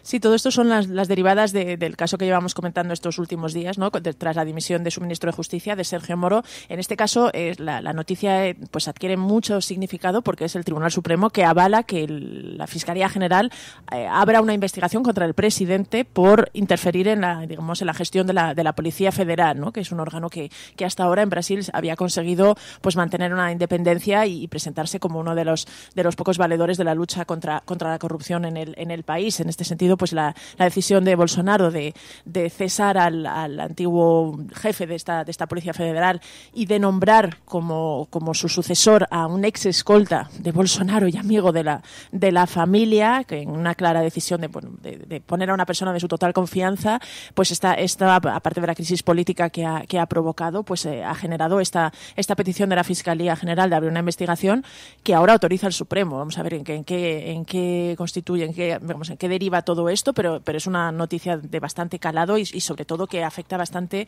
a la imagen interior del propio Jair Bolsonaro, que se había presentado como el adalid de la lucha contra la corrupción y que ahora pues se ve claramente salpicado por este escándalo, ¿no? También ha anunciado además el sucesor de Sergio Moro, del ministro de Justicia, ha escogido a un abogado y pastor evangelista, con lo cual también, en fin, pues es un nombramiento que está suscitando bastante controversia en el país, y realmente la crisis política está ganando fuerza en Brasil. Es verdad que Bolsonaro sigue teniendo un control muy férreo de las cosas, pero va creciendo la indignación y va creciendo realmente una especie de rechazo a esta clarísima interferencia. Ya no hablamos solo además de la investigación contra sus hijos o contra algunas de los posibles manejos de dinero de su partido, de su candidatura, que es lo que se estaba investigando, sino que ahora directamente hay una investigación del Tribunal Supremo y de la Fiscalía General sobre la posibilidad de que Bolsonaro pues interfiriera, digamos, de forma ilícita en la gestión de la Policía Federal, que veremos a ver en qué desemboca, pero sin duda es una noticia de bastante calado para Brasil y para su imagen internacional. Fijaos, Brasil registró su mayor número de muertos en un día, antes de ayer, y Bolsonaro contestó diciendo ¿y qué? Se habla de la curva ascendente de la enfermedad, están en plena situación, pero además de descontrol, y Bolsonaro está... claro, hay una gran diferencia entre el comportamiento de la extrema derecha internacional en Estados Unidos, cómo se está cuestionando el virus, y cómo se está haciendo por ejemplo, aquí en España? Porque además del negacionismo, aquí en España ha habido tanta bipolaridad en la respuesta de la extrema derecha ante el fenómeno del coronavirus, que por una parte se exige al gobierno que hubiera tomado medidas antes, se le reprocha que no lo hayan hecho, se reprocha que se permitiera el 8M, por ejemplo. Nadie habla, por supuesto, del gobierno que ellos mismos apoyaban en la Comunidad de Madrid, que permitió que los transportes públicos estuvieran en funcionamiento, transportando a millones de pasajeros en esos mismos días. Pero, bueno, se reprocha que no se tomasen las medidas antes, que no se tomasen medidas extraordinarias antes, pero ahora se está exigiendo que se abra antes la mano. De manera que en esta bipolaridad en la que vive la extrema derecha se ha asumido en una incoherencia total que tiene muy desconcertado a los electores. No viven de la misma manera la extrema derecha internacional este debate. Son negacionistas directamente, abiertamente. Bolsonaro, cuando no lo niega, añade ¿y qué más da? Porque de la misma forma que está haciendo Donald Trump, coloca en el primer foco las consecuencias económicas que puede tener el cierre completo de la economía. Y eso lo coloca por encima de todos los demás debates. Pero no hay una posición, digamos, tan antagónica en el mismo discurso. Aquí la extrema derecha, mientras te estaba pidiendo que cerrases el país, paralelamente estaba convocando también el mitin de Vistalegre, donde uno de sus líderes, contagiado, iba prodigándose entre abrazos y besos a los asistentes, cuando ya tenía evidentes síntomas de contagio. En esa contradicción en la que vive la extrema derecha española, en esa incoherencia, en esa bipolaridad, claro, es muy difícil que encuentren un caladero de votos. Había algún artículo interesante en la prensa internacional, Pilar, estos días sobre lo poco que está consiguiendo la extrema derecha española rentabilizar, a pesar de los intentos que está haciendo, con los caceroladas que convoca, con la movilización en las redes sociales, pero está consiguiendo rentabilizar muy poquito el coronavirus, ¿no? En términos electorales, en términos de acogida social, ¿no? Sí, al menos en los sondeos. Era un artículo de Político, el digital estadounidense, en concreto era el artículo de su edición en Europa, y ponía el foco sobre esto, ¿no? Sobre cómo, en el fondo, esta epidemia, esta pandemia global, había, entre comillas, hecho realidad algunos de los sueños de los nacionalistas, ¿no? El cierre de fronteras, digamos, los controles hacia la gente que venía de fuera por motivos sanitarios, incluso hasta cierto punto cierta capacidad de los gobiernos para retomar un poder, digamos, mucho mayor del que suelen tener, y sin embargo los partidos de extrema derecha no lo estaban consiguiendo, entre comillas, aprovechar, o no lo estaban consiguiendo explotar para crecer electoralmente, a excepción, decía, de quizá los dos países que están gobernados por partidos de extrema derecha, como son Hungría y Polonia, ¿no? Y uno de los casos que citaba mencionaba también como, por ejemplo, habían caído en los sondeos tanto la AfD en Alemania como la Lega en Italia, pero uno de los casos que más destacaba era también el de Vox en España, ¿no? Y recordaba que, bueno, que se había opuesto de manera muy, muy visceral a las medidas del gobierno, que incluso se había querellado contra el ejecutivo de Pedro Sánchez por diversas cosas, que había llamado psicópata a Fernando Simón, y a pesar de todo esto estaba cayendo en los sondeos, ¿no? Las encuestas ya daban un retroceso de 2 puntos en la intención de voto, y llamaba un poco la atención sobre esto. También señalaba esto mismo que decías con respecto a Estados Unidos, ¿no? Cómo la extrema derecha en Europa, pues digamos, se había visto un poco con el paso cambiado respecto a la norteamericana, que claramente había enarbolado ese discurso que parece que también Bolsonaro está enarbolando, de decir, no, este virus no es tan importante, es más importante la economía, y en este sentido pues hay que mantenerse porque es una simple gripe. Este discurso que hace mucho tiempo que aquí en Europa no lo hemos escuchado, y que está que suena completamente fuera de lugar, pero es verdad que tanto en Estados Unidos como en Brasil y en algunos otros sitios en Latinoamérica sí se está escuchando, y en este sentido contrarresta un poco con la extrema derecha aquí en Europa. Me inquieta mucho esa información a la que aludías antes, que Bolsonaro acuda a los evangélicos precisamente para buscar nuevos apoyos, para respaldar y ministro blindar. De Justicia, ¿eh? Como ministro de Justicia, sí. Ahora hay que ver qué consecuencias tiene. Esto sería muy interesante, a ver si buscamos a alguien que tenga algún punto de vista o tenga un punto de observación en Brasil interesante, porque hay que ver la salida de Moro tan problemática, digamos, con visible, tanta tensión, a ver qué puede provocar para el gobierno, porque uno sospecha que Moro tiene bastante información sobre el funcionamiento interno del gobierno y que puede poner en buenos aprietos a Bolsonaro, y veremos a ver en qué acaba todo este vodevil. Bueno, seguimos aquí en la cafetera. We will make America safe again. Ante Dios Todopoderoso, Venezuela. Por ahí hay un payaso lo primero que tiene que hacer o tenía que hacer es convocar a elecciones. Esas caritas del domingo. Lo que vamos a disfrutar el domingo con los progres. Me taché a Podemos de populista. Ahí me equivoqué. Pero el Partido Popular sí que tiene que tener credibilidad para hablar de corrupción, porque es nuestra seña de identidad. Y aprovecho la ocasión para invitarte a que acudas al acto de presentación de Vox en Barcelona. Pues este jueves, no sé si estaré yo, pero alguien de Ciudadanos seguro que acude, porque la cordialidad, de verdad, o sea, no es porque estemos, la gente que nos conoce fuera del plató sabe que esto ha sido siempre así. El cielo no se toma por consenso, el cielo se toma por asalto. Yes, we can. Yes, we did. Vamos a proceder a la exhumación de los restos del dictador Franco del Valle de los Caídos. El enemigo es Daesh, el terrorismo yihadista. Más allá de la agenda setting está la agenda de los oyentes de la cafetera. Buenos días, cafeteros. Buenos días, cafetera. Buenos días, mundo. Creo que la revolución dicen que será feminista o no será, y yo apunto, además, que será ecologista o no será. Hagamos que se nos oiga. Hagamos que se nos conozca. Buenos días, Resistencia. Buenos días, cafetera. Buenos días, Resistencia. Os hablo desde Atenas, donde vivo y trabajo desde hace más de 3 años, cuando empezó la mal llamada crisis de los refugiados. Buenos días, cafetera. Buenos días, cafeteros. Muy buenos días, Resistencia. Os saludo desde Miami. Tu colaboración es importante. Ayúdanos retuiteando la dirección de este programa. radiocable.com.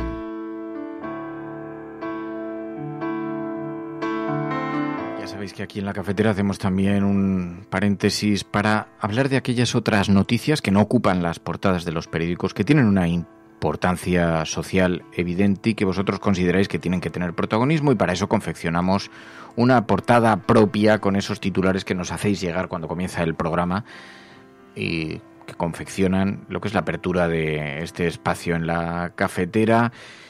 Por ejemplo, con Greenpeace responde al incremento de gasto militar. Dice, necesitamos menos armas, mucho más personal sanitario, ambulancias y hospitales. Hay mucha preocupación porque esta crisis derive en el aumento del gasto militar, entre otras cosas. Pero Greenpeace ha lanzado este mensaje de alerta, ¿no, María?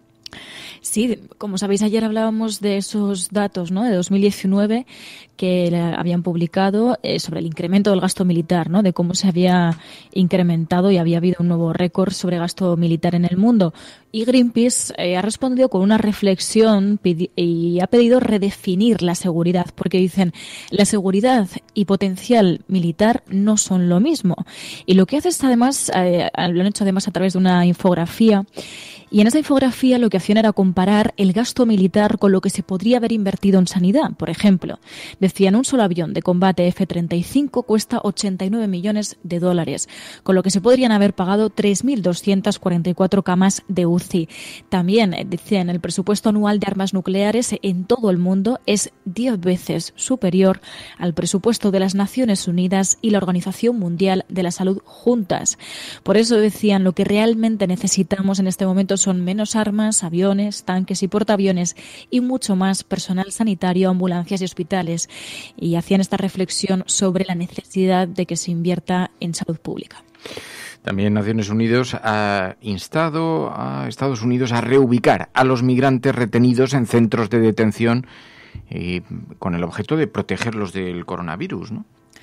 Sí, con esto además se une a todas esas organizaciones, ¿no?, que hemos ido contando aquí en la agenda de la cafetera, todas las organizaciones que están pidiendo a sus gobiernos, pues que se proteja a estas personas retenidas en centros de migración. En este caso, Naciones Unidas. Expertos en derechos humanos de Naciones Unidas dicen que han recibido muchos informes sobre las condiciones insalubres y la falta de atención médica adecuada para estos 1.500 detenidos en uno de esos centros, y recordaban que no se puede mantener la distancia física necesaria cuando se encuentran en esta situación de detención estas personas. Además, decía el experto de Naciones Unidas, recordaba que ninguno de estos migrantes está pendiente de juicio por causas penales, sino que esperan las resoluciones sobre sus demandas de inmigración. También decía que la detención administrativa de los migrantes debería utilizarse como último recurso y pedía medidas alternativas que no signifiquen la detención, ¿no?, la privación de la libertad. Así que instaban a Estados Unidos a reubicar a estas personas en esta situación de retención en centros de migración. Después hemos visto también la misma organización Greenpeace de la que hablábamos hace un momento ha lanzado una campaña. Pídele a tu ayuntamiento más espacio para moverte de forma segura. Sí, además, ya lo están pidiendo cada vez más personas. Además, lo comentábamos ayer con Juan López Uralde, ¿no? La necesidad de un nuevo diseño de las ciudades, un nuevo diseño de las calles, que es a lo que alude también Greenpeace, ¿no? Dice, nuestras calles se han diseñado solo para los coches, dejando unas aceras ridículas, decían, para caminar de forma segura. Por eso decían que es más necesario que nunca cambiar el diseño de las calles y una planificación basada en las necesidades de todas las personas para afrontar esta desescalada, ¿no? Y hablábamos ayer de la desescalada verde. Bueno, pues a esto se refieren en esta iniciativa de, pues para instar a la gente a que le pidamos a los ayuntamientos más espacio para movernos de forma segura, porque recordaban que vamos a necesitar una distancia de al menos 2 metros con el resto de transeúntes, pero el 85% del espacio urbano está dedicado al automóvil, a pesar de que las ciudades españolas, decían, la mayoría de desplazamientos se hacen andando. Por eso desde Greenpeace se sumaban, pues a lo que ya están sumándose técnicos, colectivos sociales y la propia ciudadanía, que es solicitar cambios en el espacio urbano, porque recordaban que la bicicleta y los vehículos de movilidad personal resultan mucho más eficientes en términos de espacio, y recordaban, como lo hemos dicho aquí, que esto además contribuiría a reducir las emisiones contaminantes, se lucharía así contra los efectos del cambio climático y además se prevendrían nuevos problemas de salud. Y también una alerta, una patera con 62 personas en el Mediterráneo. Sí, se hacía eco Open Arms a través de esta alerta por la que, estarían en situación de indefensión esas 62 personas en una patera, incluidos 6 niños que necesitan ayuda en el Mediterráneo, decían desde Open Arms, y aludían a esta información por la que informaban que un bote estaba en peligro, un bote que escapó de Libia y que en él van 13 mujeres y 6 niños a bordo. Desde Open Arms, de hecho, recordaban los convenios internacionales y el derecho a la vida siguen vigentes y deben ser rescatadas estas personas con máxima prioridad. Es verdad que también, en paralelo, a través de Elena Maleno, conocíamos que, a pesar de los impedimentos, la vida se abre paso también en la frontera sur de España. Y Elena Maleno decía, en tiempos difíciles también ocurren milagros. Y hablaba del caso de un niño que acababa de nacer a bordo de una patera en la ruta canaria. Decía, el patrón de salvamento marítimo ha cortado el cordón umbilical durante el rescate, y decía, madre e hijo se abrazan y celebran la vida rumbo a un puerto seguro. Bueno, pues seguimos aquí en la cafetera, porque estás escuchando la cafetera, y si lo estás haciendo eres la Resistencia y no estás sola. Before I drift away, speak to my heart, reminding me where I belong. I am not allowed to walk alone. Bueno, y además queremos darle especialmente las gracias desde el programa a Chus y especialmente a Ainhoa, su hija. A Ainhoa, a quien le han hecho, ha sido su cumpleaños y le han hecho un regalo de mecenazgo cafetero y va implícito en el compromiso de darle públicamente un abrazo de agradecimiento. Ahora le vamos a hacer llegar también el libro cafetero que estamos haciendo llegar a los mecenas de la cafetera, y este agradecimiento que extiendo desde aquí a toda esa familia de mecenas que ayudan y contribuyen y hacen posible este programa. Ahora vamos a hablar enseguida con Carne Cruda, con Javier Gallego, pero sí que me gustaría que planteásemos. Sé que no va a ser fácil lo que os estoy pidiendo, pero podríamos hacer una acción conjunta.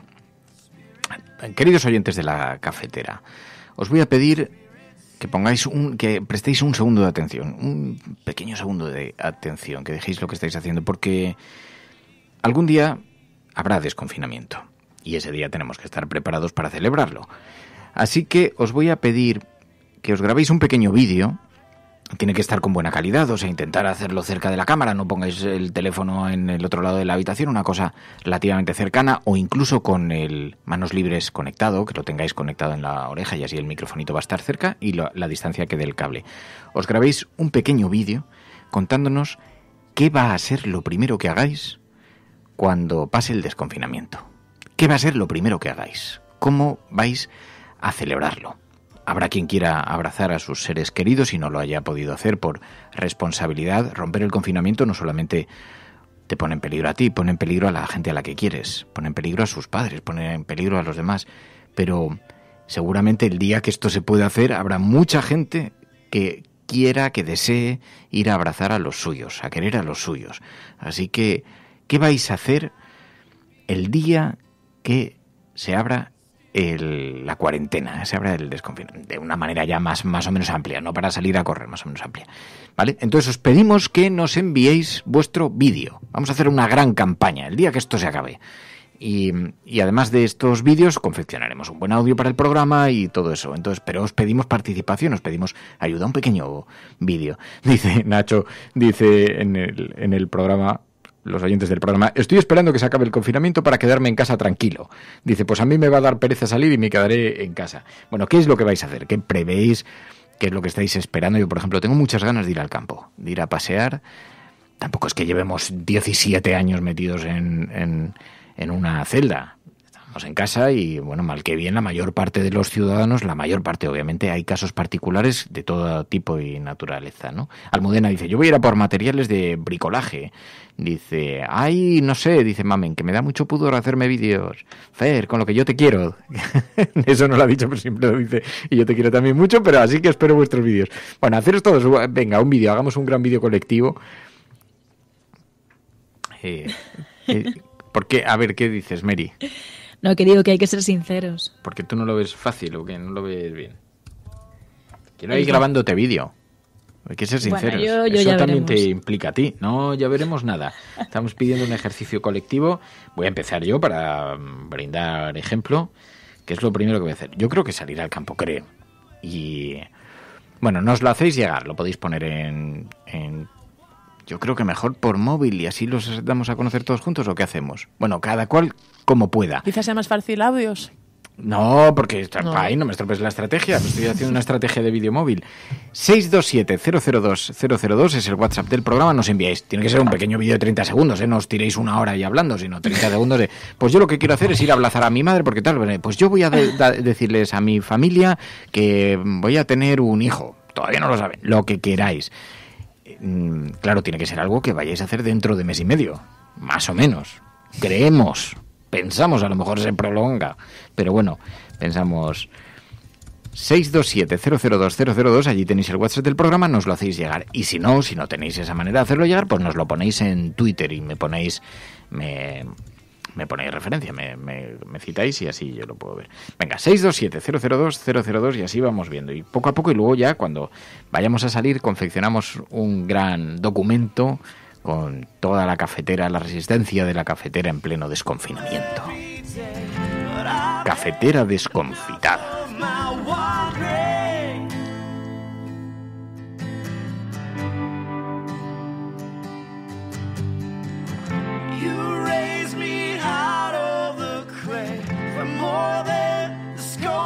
Bueno, pues eso, esperamos vuestros vídeos.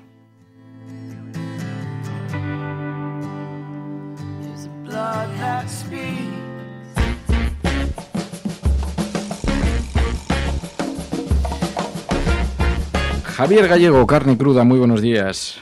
Muy buenos y crudos días, ¿cómo estás? Bueno, hoy tengo mucha curiosidad en escuchar tu programa. Hoy creo que habláis con la ministra de Trabajo, ¿no? Eso es, ahora en unos minutos, Yolanda Díaz nos ha dado unos minutos para, bueno, después de la EPA de ayer tan catastrófica y ante las necesarias medidas de rescate a trabajadores y a empresas, pues vamos a ver cuál es la respuesta que nos tiene que dar la ministra. El reto es importantísimo, todos tenemos muchísima preocupación con la situación económica, pero vemos como hay sectores que están pidiendo ayuda. Es un reto muy importante para el gobierno, no cuenta con muchos aliados. Hoy veía las portadas de todos los periódicos, hay una información que es cómo será la desescalada, esa es, digamos, la esencia básica de la información, y luego una extraordinaria crispación que llega hasta el punto en algunos periódicos como el ABC, Sánchez nos impone su nueva normalidad. Lo que no se desescala es la tensión en este país, Javier. Eso sí que no desescala. Has dicho que tiene pocos aliados y ha sido muy generoso. El gobierno no tiene ningún aliado. De hecho, lo que tiene son enemigos por doquier, no solo, por supuesto, en las fuerzas políticas, que están desatadas. Efectivamente, no hay una desescalada de la agresividad, sino que también en muchos sectores del trabajo vemos una profunda animadversión desde la COE, que ha dicho que ellos no cooperarán para un cambio de modelo si pretenden utilizar la excusa de la crisis para cambiar el modelo económico e imponer nacionalizaciones y una bolivarización de la economía. No van a contar con ellos. Las portadas y los editoriales todos los días de la prensa de derechas asusta sobre amenaza sobre la llegada de una Venezuela, una Cubazuela del norte en España, y el gobierno comunista de Pablo Iglesias, que tiene por lo visto un poder omnímodo sobre Pedro Sánchez, está imponiendo medidas de rescate bolivarianas. En fin, es el ya consabido ruido mediático con el que se pretende, ya lo hemos dicho 20 veces, minar el gobierno que ganó las elecciones y que es un gobierno debilitado por una crisis y porque está en minoría, ¿no? El gobierno comete errores, yo creo que eso no se puede negar. La comunicación, sobre todo, no está siendo nada hábil, ¿no? Porque, de hecho, cada vez que anuncia medidas, como por ejemplo ayer la desescalada, salen los sectores económicos y laborales a decir que ellos no han recibido notificación y que no han estado en el pacto de esas medidas. Por ejemplo, ayer la hostelería se quejaba profundamente de que con ese 30% no les resulta rentable abrir, ¿no? A mí eso me inquieta y me parece que el gobierno debería atar mejor sus comunicaciones y sus medidas con todas las fuerzas, ¿no? Porque tampoco contribuye este ruido, que ya es bastante fuerte y atronador por parte de medios y partidos políticos, no contribuye a la tranquilidad y la certidumbre que yo creo que la ciudadanía necesita.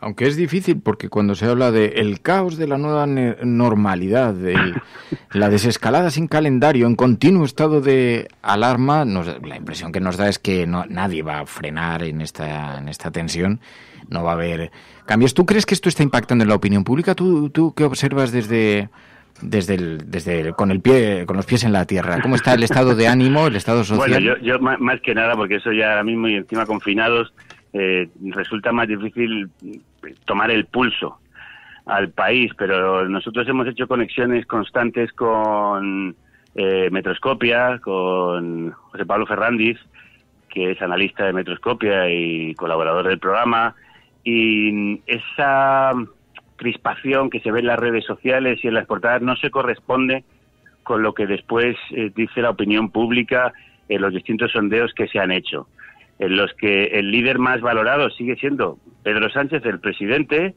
el líder menos valorado es Santiago Abascal, y aunque evidentemente la gente cree que se podría haber hecho mucho mejor, hay también una opinión mayoritaria que entiende que esta crisis está pasando por encima de los gobiernos de todo el planeta y que en general vemos improvisación en todos ellos. Es decir, no hay más que mirar a nuestro entorno desde Francia a Estados Unidos, pasando por Italia.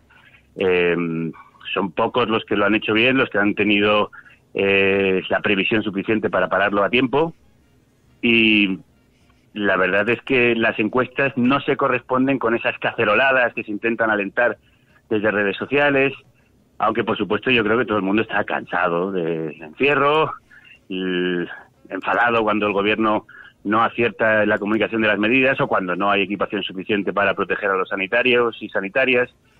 En fin, pero creo que todos entendemos que una catástrofe como esta, aunque se podría haber previsto algo mejor, una vez que estamos dentro de ella, se hacen todos los esfuerzos por solucionarla, aunque a veces no se tomen las decisiones más correctas. Creo que eso estamos todos más o menos de acuerdo, si nos salimos del partidismo y obramos y pensamos con cierta sensatez. Pues Javier Gallego, gracias Javi, un abrazo, te escuchamos ahora. Vosotros cuidaos también, ¿eh? Cuídate, adiós. Un gusto, adiós. Before I drift away, speak to my heart, reminding me that I belong. Ya lo de, sí, que me atragantase mientras estaba terminando de hablar y dice, cuidadín, que no es buen momento para el hospital. Ya, es verdad, para ir al hospital. Hombre, es verdad, yo tengo una amiga en urgencias que me decía, dice, no, curiosamente, ahora está cambiando un poquito la situación, pero dice, ha habido días en los que solamente los ingresos se hacían con gente con problemas respiratorios, dice, pero y bueno, algunos otros relacionados con la violencia de género, que son con el terrorismo machista, que es extraordinariamente preocupante, como decíamos aquí en la cafetera. Pero por lo demás, más o menos se atisba así en el futuro una posible salida, ¿no? Lo van a tener difícil los hosteleros, como decía Javier Gallego. Así que va a haber dificultades porque, en efecto, abrir en según qué condiciones va a ser muy difícil para muchos de ellos. Y luego también vamos a ver cómo muchos no van a haber aguantado 2 meses de cierre, que esto a los muy pequeños, a los bares, a las salas de deporte, de yoga, etcétera, esto es demoledor. Este cierre, teniendo que pagar el alquiler, habrán tenido que pactar con los propietarios, etcétera, porque si no, no hay manera de sustentar esto, pero hay una situación económica difícil. Por la que sí, yo creo que hay muchos pequeños negocios. Hombre, quiero creer, y sí he oído por las noticias que tengo, pues de conocidos, y que mucha gente sí ha intentado y ha llegado a acuerdos para aplazar el pago de la hipoteca, por ejemplo, del alquiler del local, pero no todo el mundo ha podido hacerlo, y también pues he oído historias de pequeños negocios que no van a aguantar, que ya estaban preparando la declaración de quiebra porque no podían, les costaba más dinero, incluso pidiendo los créditos ICO, no iban a ser capaces de recuperarlo. Es verdad que ahora se avecina la otra crisis que ya venían anunciando, y bueno, iremos viendo. A ver, también es verdad que sí que ha habido bastantes casos de, por lo menos en los que yo he conocido así en mi entorno, que bueno, de gente que sí ha tenido facilidades, o digamos al menos diálogo tanto con caseros o con incluso las entidades bancarias, ¿no? Para tener ciertas facilidades para poder aplazar pagos, pero ahora es cuando se va a empezar realmente a ver las consecuencias de todo esto. Y sí veremos, a ver, también teatros, cines, pues es verdad que esas normas de abrir con 1/3 del aforo, pues habrá que ver cómo se puede llevar, cuál es la reacción. También es verdad que los seres humanos tienen la habilidad de reinventarse y de intentar pues sacar nuevas ideas, y bueno, se abre un tiempo incierto, pero un tiempo en que habrá que seguir viviendo y habrá que buscar la manera de conseguir que todo eso se reactive.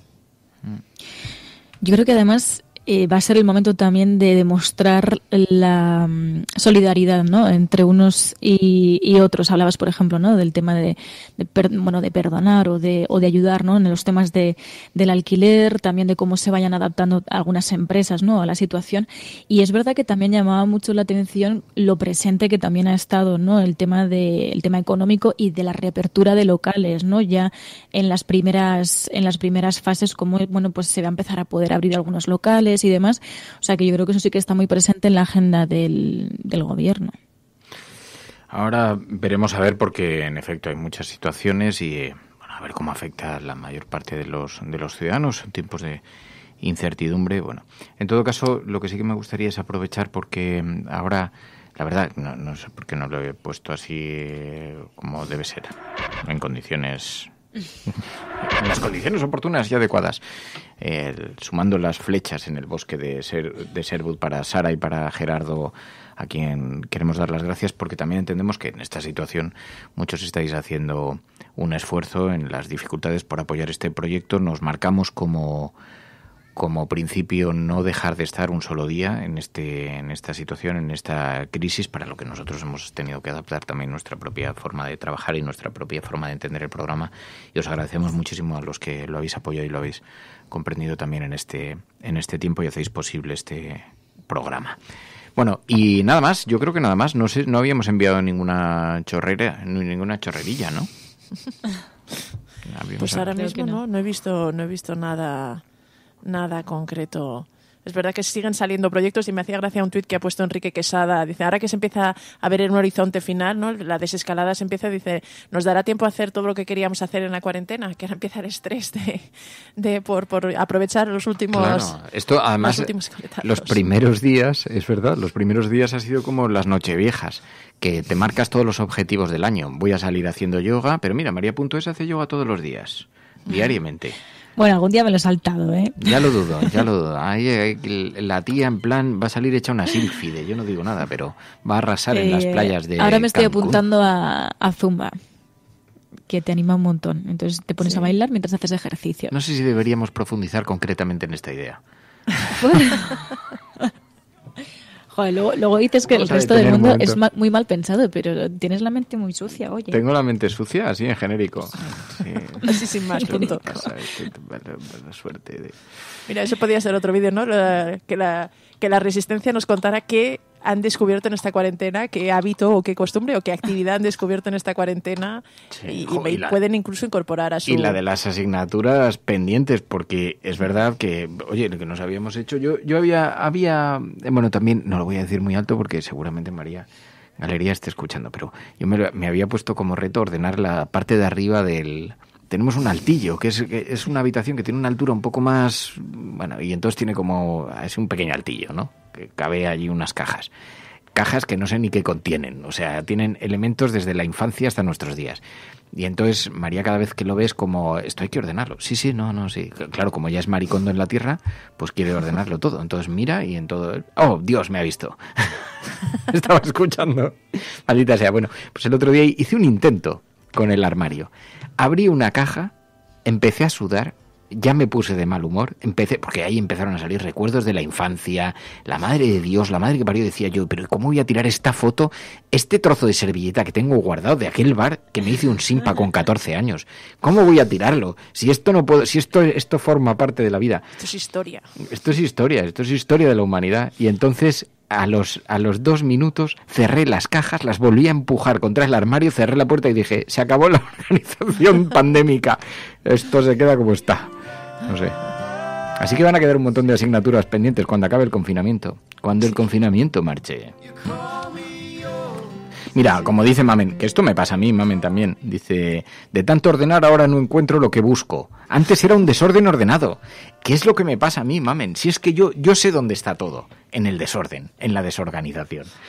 Soy una persona aparentemente muy ordenada, ¿eh? O sea, si entráis a mi casa está todo perfectamente colocadito y todo. Lo que pasa es que en ese tipo de materias, por ejemplo, cajas, ese tipo de cosas, claro, dice Cayetano, dice, oye, pues hazle una foto, lo guardas en un pendrive para recordarlo y quemas la caja. Que esa es la conclusión a la que he llegado, Cayetano, que es lo que voy a hacer, sentarme con el móvil un día y empezar cada página de cosas raras que quiero conservar, guardarlas en formato digital, que no tiene ningún interés, guardar. Pero hasta el punto de que apareció en la caja un periódico que habíamos hecho con 14 años en el colegio, y entonces dije, no, hombre, ¿esto cómo lo voy a tirar? Esto lo guardo. Un periódico que contaba cosas así del barrio y de no sé qué. Y dices, realmente ni sabía que estaba en esa caja, esa es la realidad. Si tuviera que buscarlo, sí que sabría que lo tengo guardado en algún lado, o sea, si tuviera la necesidad. Pero, no sé. Dice Juan Wolf, dice, pues haces bien, Fer, guardar y no mirar. Ese es el secreto. Ese es nuestro lema. O mirar algún día, ¿no? Quizá en la próxima cuarentena que nos toque, a lo mejor vuelves a reabrir pandemia, esas cajas. Yo ya esto lo voy a dejar para la próxima pandemia. Claro. María Galería, esto ya en la próxima pandemia lo resolvemos el altillo. Ya sí tal. Ya sí eso. No, que va a caer. Tendemos al desorden, tendemos a la acumulación. Mira que yo había empezado con minimalismo, lo que pasa es que yo me había puesto una norma, que es, cada vez que subas una caja arriba, tienes que bajar otra. Es decir, si subes un objeto, tienes que bajar algo y tirarlo, hacerlo desaparecer. Pero ya llega un momento que no me atrevo a subir nada arriba. Porque ya, digo, por ejemplo, tengo unas cosas que me regaló Ainhoa Goñi, que son de estas cosas para observar las estrellas, que no me acuerdo cómo se llaman, que se utilizaban... ¿Un telescopio? No, en la náutica, esto que se usaba para orientarse. Ah, un sextante o una sí, de esas cosas. Pues como varios sextantes, varios recuerdos así como de cobre y tal. Entonces era algo que a mí siempre me había encaprichado de pequeño, que me parecía que era muy bonito. Bueno, los típicos objetos que acumulan polvo al final en una estantería, que no tiene ningún sentido guardar, porque tu casa no es un museo, tu casa es una casa donde hay que vivir. Bueno, pues acabaron en una caja, pero claro, yo abro la caja y digo, ¿pero cómo voy a tirar esto? O sea, otra cosa es que un astrolabio, sí.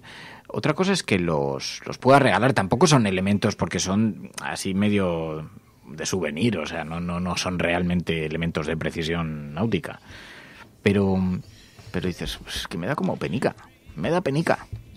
Me gustaba a mí me pasa igual. Un tuit que había sobre esto que decían, todas esas mierdas que te mandó tirar Maricondo hace un par de años, ¿cómo se echan de menos? Sí, pero es como la comida china, o sea, yo en el fondo sé que las tengo que tirar, porque la comida china la guardas un día en la nevera porque es el paso previo a la basura, o sea, generalmente, o sea, es la prebasura, el guardar la comida china. Que a veces no, a veces le das salida y luego, claro, te estás lamentando, te estás arrepintiendo toda la tarde. Porque haces corre al baño. Sí, así es, amiguitos. A mí es que me da mucha pena tirar la comida cuando se puede comer, realmente. No, nosotros, por ejemplo, en eso somos súper cuidadosos y cada vez más, o sea, y más en estos tiempos, además que bajar a la compra es un... Ayer cuando bajé a la calle, lo de Malasaña es la leche.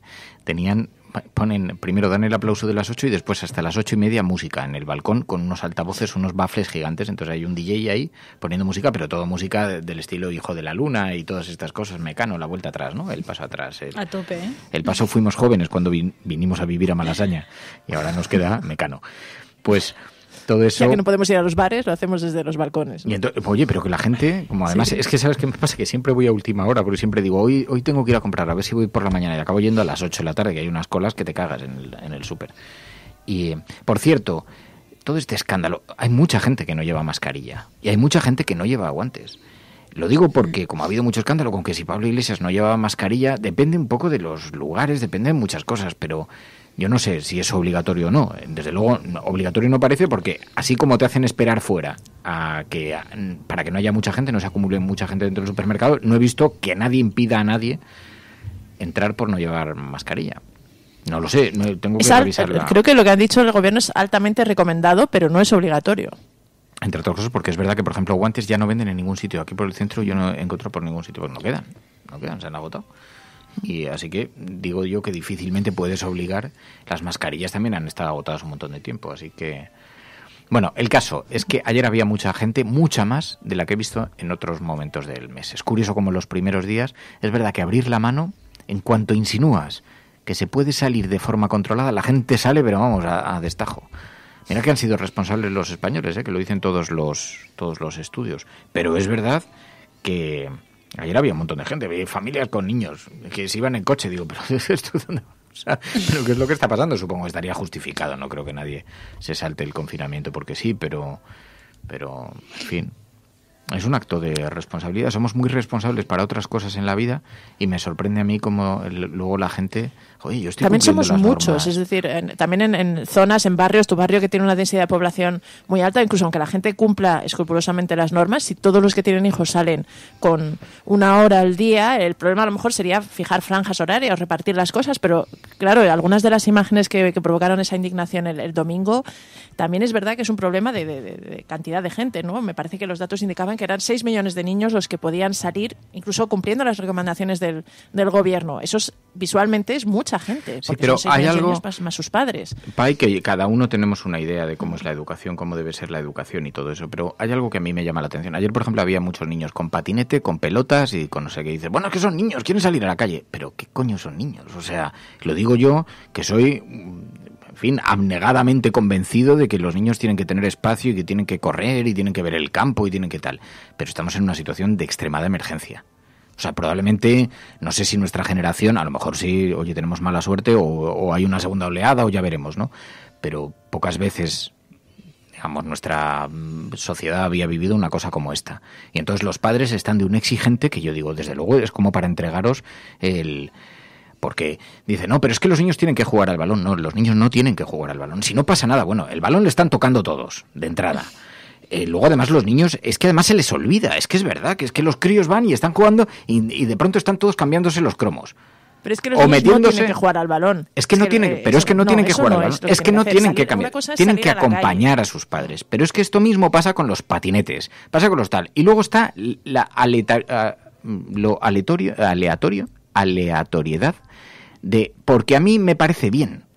Dice, pero vamos a ver, que es de sentido común, señora. No pueden estar cambiando cromos unos críos con otros. Pero si no hacen nada, están separados. Si no están haciendo nada, ¿no ves que está sano el niño? Es esto. Y esto de verdad pasa, ocurre, lo he visto. Entonces es como... es de una... No hablo de la irresponsabilidad general porque de verdad que se ha cumplido con mucho rigor. Y es verdad que lo dicen los estudios. Pero en el momento en el que hay ambigüedad en el discurso... ahí hemos palmado. Es que hemos palmado. Es que yo no entiendo la falta de sentido común, sobre todo cuando los críos... ostras, que tú puedes parecer muy sano, pero puedes poner en peligro la vida de alguien, que tú has ido a comprar, que tú has estado relacionándote con los demás. No estamos aquí todos jodidos por capricho. es que hay un riesgo y por lo tanto, oye, yo mira que he sido diciendo... Y que además, no todos tenemos hijos. O sea, que hay muchas realidades también, ¿no? Yo creo que es el momento de hablar de pues, lo que dices, sentido común y no sentido propio. Pero es verdad, luego los niños están demostrando también un sentido común que a veces, oye, estaría bien exigirle a los adultos, pero no puedes entregar y poner en sus manos a responsabilidad. Ayer vi a un niño que iba con la mascarilla al revés, o sea, colocada de gorro, y en un patinete que iba a toda velocidad. Y dices, bueno, aparentemente eso no es peligroso, porque no hay nada que induzca a pensar que eso no se puede hacer. Pero no es lo que sea, no son las recomendaciones que se da. Acompañas a los padres en las salidas. Y entonces son paseos mínimos, breves y hombre, con un poco de... Bueno, creo que se permite correr, me parece, pero... Sí. En fin. Bueno, en todo caso, dice... Hay que tener cuidado. Pero, por ejemplo, lo del intercambio de cromos, tú dile a un niño, claro, es que dice, no, lleva casualmente los cromos en el bolsillo del abrigo y están cambiándolos. Bueno, ya, pues... O se los está enseñando a su amiguito, me da igual. Claro que yo he visto a los niños meterse los cromos en la boca. O sea, que esto no es una... No en estos días, pero que los niños son niños. O sea, en fin. Yo creo que... Claro, ahora viene la fase complicada, de que es la del... Me parece que lo dijo Fernando Simón, ¿no? Cuando las instrucciones son muy claras, que todo el mundo se tiene que quedar en casa, es fácil. Cuando apelas a la responsabilidad individual y en algún momento tienes que apelar a la responsabilidad individual, es cuando realmente que viene, pues eso, estas dudas y posibilidades de que haya mayores incumplimientos. Y luego familias, por ejemplo. A ver, se suponía que bajaba un niño o dos niños con uno de los padres. Que esto no es un evento familiar. Dicen, ya, pero si estamos en casa, ya, pero si el problema no es para ti. O sea, si tú ya los tienes a los niños metidos en casa. El problema es que lo único que haces es extender la probabilidad. Y como esto es una cuestión de estadística, entonces... Entre otras cosas, hay que medir la posibilidad de los encuentros, etcétera, etcétera. Bueno, las razones que se hayan tomado, porque aquí ahora todos somos epidemiólogos, que esto me resulta también bastante fascinante. Yo no sé. Yo creo que nosotros tenemos que hacer una reflexión y lo vamos a hacer cuando termine esto de los errores que hemos cometido nosotros mismos, incluso aquí en la cafetera. Yo creo que hemos acertado en algunas cosas. Pusimos el foco directamente en la ciencia. Hablaron aquí desde Sonia Zúñiga. Estuvimos muy pendientes de las directrices que se enviaban desde las instituciones. Creo que no hemos sido precavidos, creo que no se fue con el 8M, pero no se fue tampoco con los transportes públicos, no se fue desde luego con las misas, no se fue. Ese es otro escándalo, que se estén celebrando misas y que se esté observando con una tolerancia alucinante. Incluso en las medidas de desconfinamiento se permite más proximidad que en otros eventos similares, cuando además hay más concentración de gente mayor, lo cual es una cosa insólita. Pero bueno, yo no me atrevo a cuestionar esas medidas porque alguien habrá hecho esos cálculos y alguien habrá tenido esas consideraciones por alguna razón. Creo que nosotros nos equivocamos, por ejemplo, escuchando voces como las de Donald Trump, que parecía tener una posición sobre esto diferente a la que hemos conocido con el paso del tiempo, cuando Donald Trump auguraba en abril, con el calor, el virus pasará. Es verdad que en Wuhan, que era cuando se discutía de aquello, ha ocurrido tal cual, en Wuhan, cuando se hablaba de esto. Pero es cierto que se ha extendido a mucha más velocidad de la que ni siquiera auguraron los científicos. También es verdad que la ciencia es una materia viva, que ocurren cosas que tú no has calculado porque no todo es calculable en el tubo de ensayo. De manera que... Pero bueno, creo que nosotros nos equivocamos en el foco. Sin embargo, acertamos claramente en la necesidad de colocar la perspectiva científica en el debate. Por encima de la perspectiva incluso política, incluso económica, colocar la perspectiva científica en el foco. Y me parece que es necesario reivindicarlo, porque entre otras cosas una cosa que ocurrió es que el virus se ha expandido mucho más rápido de lo que se podía prever. Y eso ha hecho que haya cambiado la estrategia. La primera estrategia consistió en impedir que el virus llegue hasta nosotros, y cuando se vio que eso era imposible, contener la llegada de pacientes a la sanidad pública, escalonarla, que eso era lo único que nos podíamos permitir como sociedad. Y en eso nosotros acertamos en la medida en la que eso pasó así. Sin embargo, nos equivocamos claramente en la capacidad de expansión que ha tenido el virus, que ha sido formidable. He leído un informe que publicaban, un estudio que está elaborando el CSIC, estudiando las aguas residuales de Valencia, donde se observan restos en muestras que se tomaron a mediados de febrero. Así que no lo sabíamos, el virus estaba antes. Era difícil, evidentemente, y desde luego yo no voy a responsabilizar a ningún científico ni a ningún... porque las cosas suceden y, claro, es muy fácil explicar el futuro cuando estás en él, explicar el pasado cuando estás en el futuro, ¿no? Pero mientras tanto es importante colocar en esto, luego ya veremos los datos. Desde luego hay un drama nacional, hay 20.000 personas que han fallecido, algunas de estas eran personas que han fallecido con coronavirus, no por coronavirus, que esto también es una distinción que deberíamos empezar a hacer, porque evidentemente el drama tiene una dimensión y nos gustaría conocer cuál es la dimensión exacta del drama, porque había mucha gente que ya se encontraba en una situación muy mala y que lo que ha sucedido es que se ha precipitado su fallecimiento, ¿no? Sigue siendo un drama, evidentemente, porque no era su momento, pero es verdad que, bueno, pues no todo tiene gamas de matices, como es natural, y como todo ser adulto entiende, ¿no? Termina por comprender. Pero, en fin, tenemos la dimensión de esto, es verdad que yo creo que es interesante pero la responsabilidad, yo creo que los españoles han dado una muestra de responsabilidad extraordinaria que no ha dado la clase política, con la polarización, la crispación, enfangando el debate público, cuando además algunos de ellos eran claramente responsables también de lo que ha ocurrido, porque hemos estado viendo lo de Vista Alegre. ¿Cómo puedes permitirte salir a criticar al gobierno cuando tú has estado presumiendo en las redes sociales de la España que no se atemoriza ni por el coronavirus, convocando un mitin en esos días? ¿Cómo puedes? Claro, esta bipolaridad que tiene la política española, pero ese estado de crispación que ha hecho que la gente pase el confinamiento de forma muy poco sosegada en sus casas, que lo vivan con una angustia tremenda cada vez que se conectaban a las redes sociales. Algunos hemos sido objetos de campañas absolutamente salvajes en las redes sociales, de insultos, de todo tipo de consideraciones, por apoyar las medidas, y yo creo que esta es una lección que tenemos que extraer y también hacer autocrítica en esto. No fuimos lo suficientemente diligentes durante la crisis del ébola, respetando las consideraciones que daban las autoridades. Tuvimos que haber aceptado yo creo que también hubo un cambio cuando Fernando Simón fue nombrado respecto a la ministra que había entonces.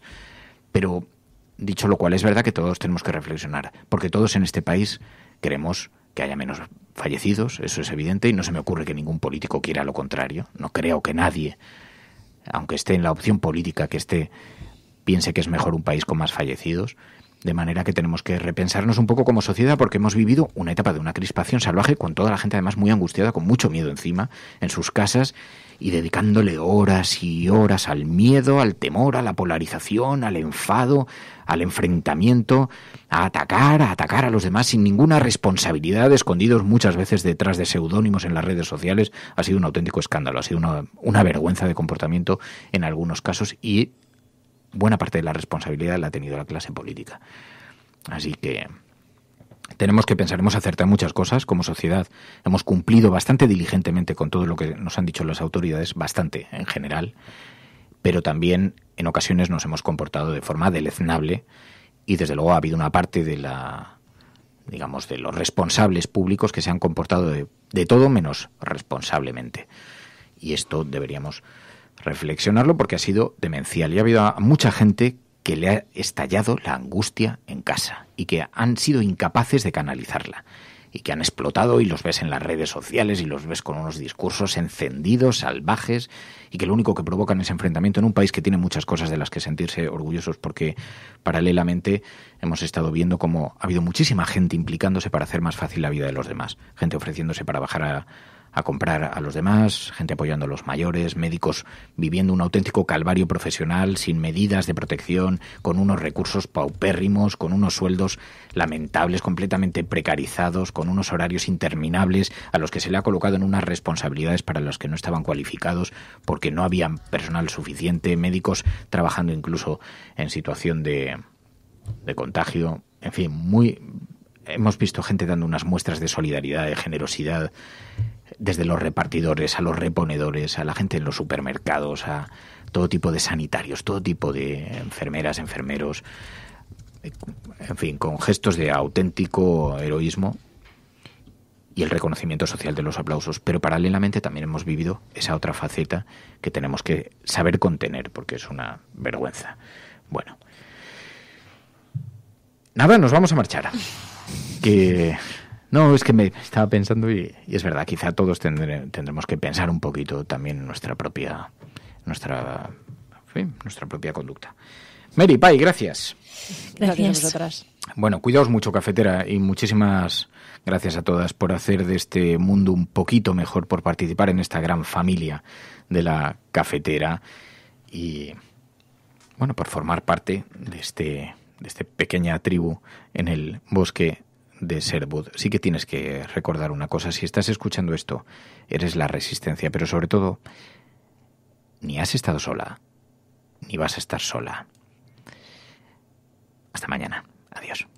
Before I drift away, speak to my heart, reminding me. La Cafetera es un programa de radio que se financia gracias a las aportaciones de los oyentes. Si te gusta el periodismo que defiende y sientes que te acompaña, hazte mecenas y ayúdanos. Infórmate en radiocable.com/mecenas.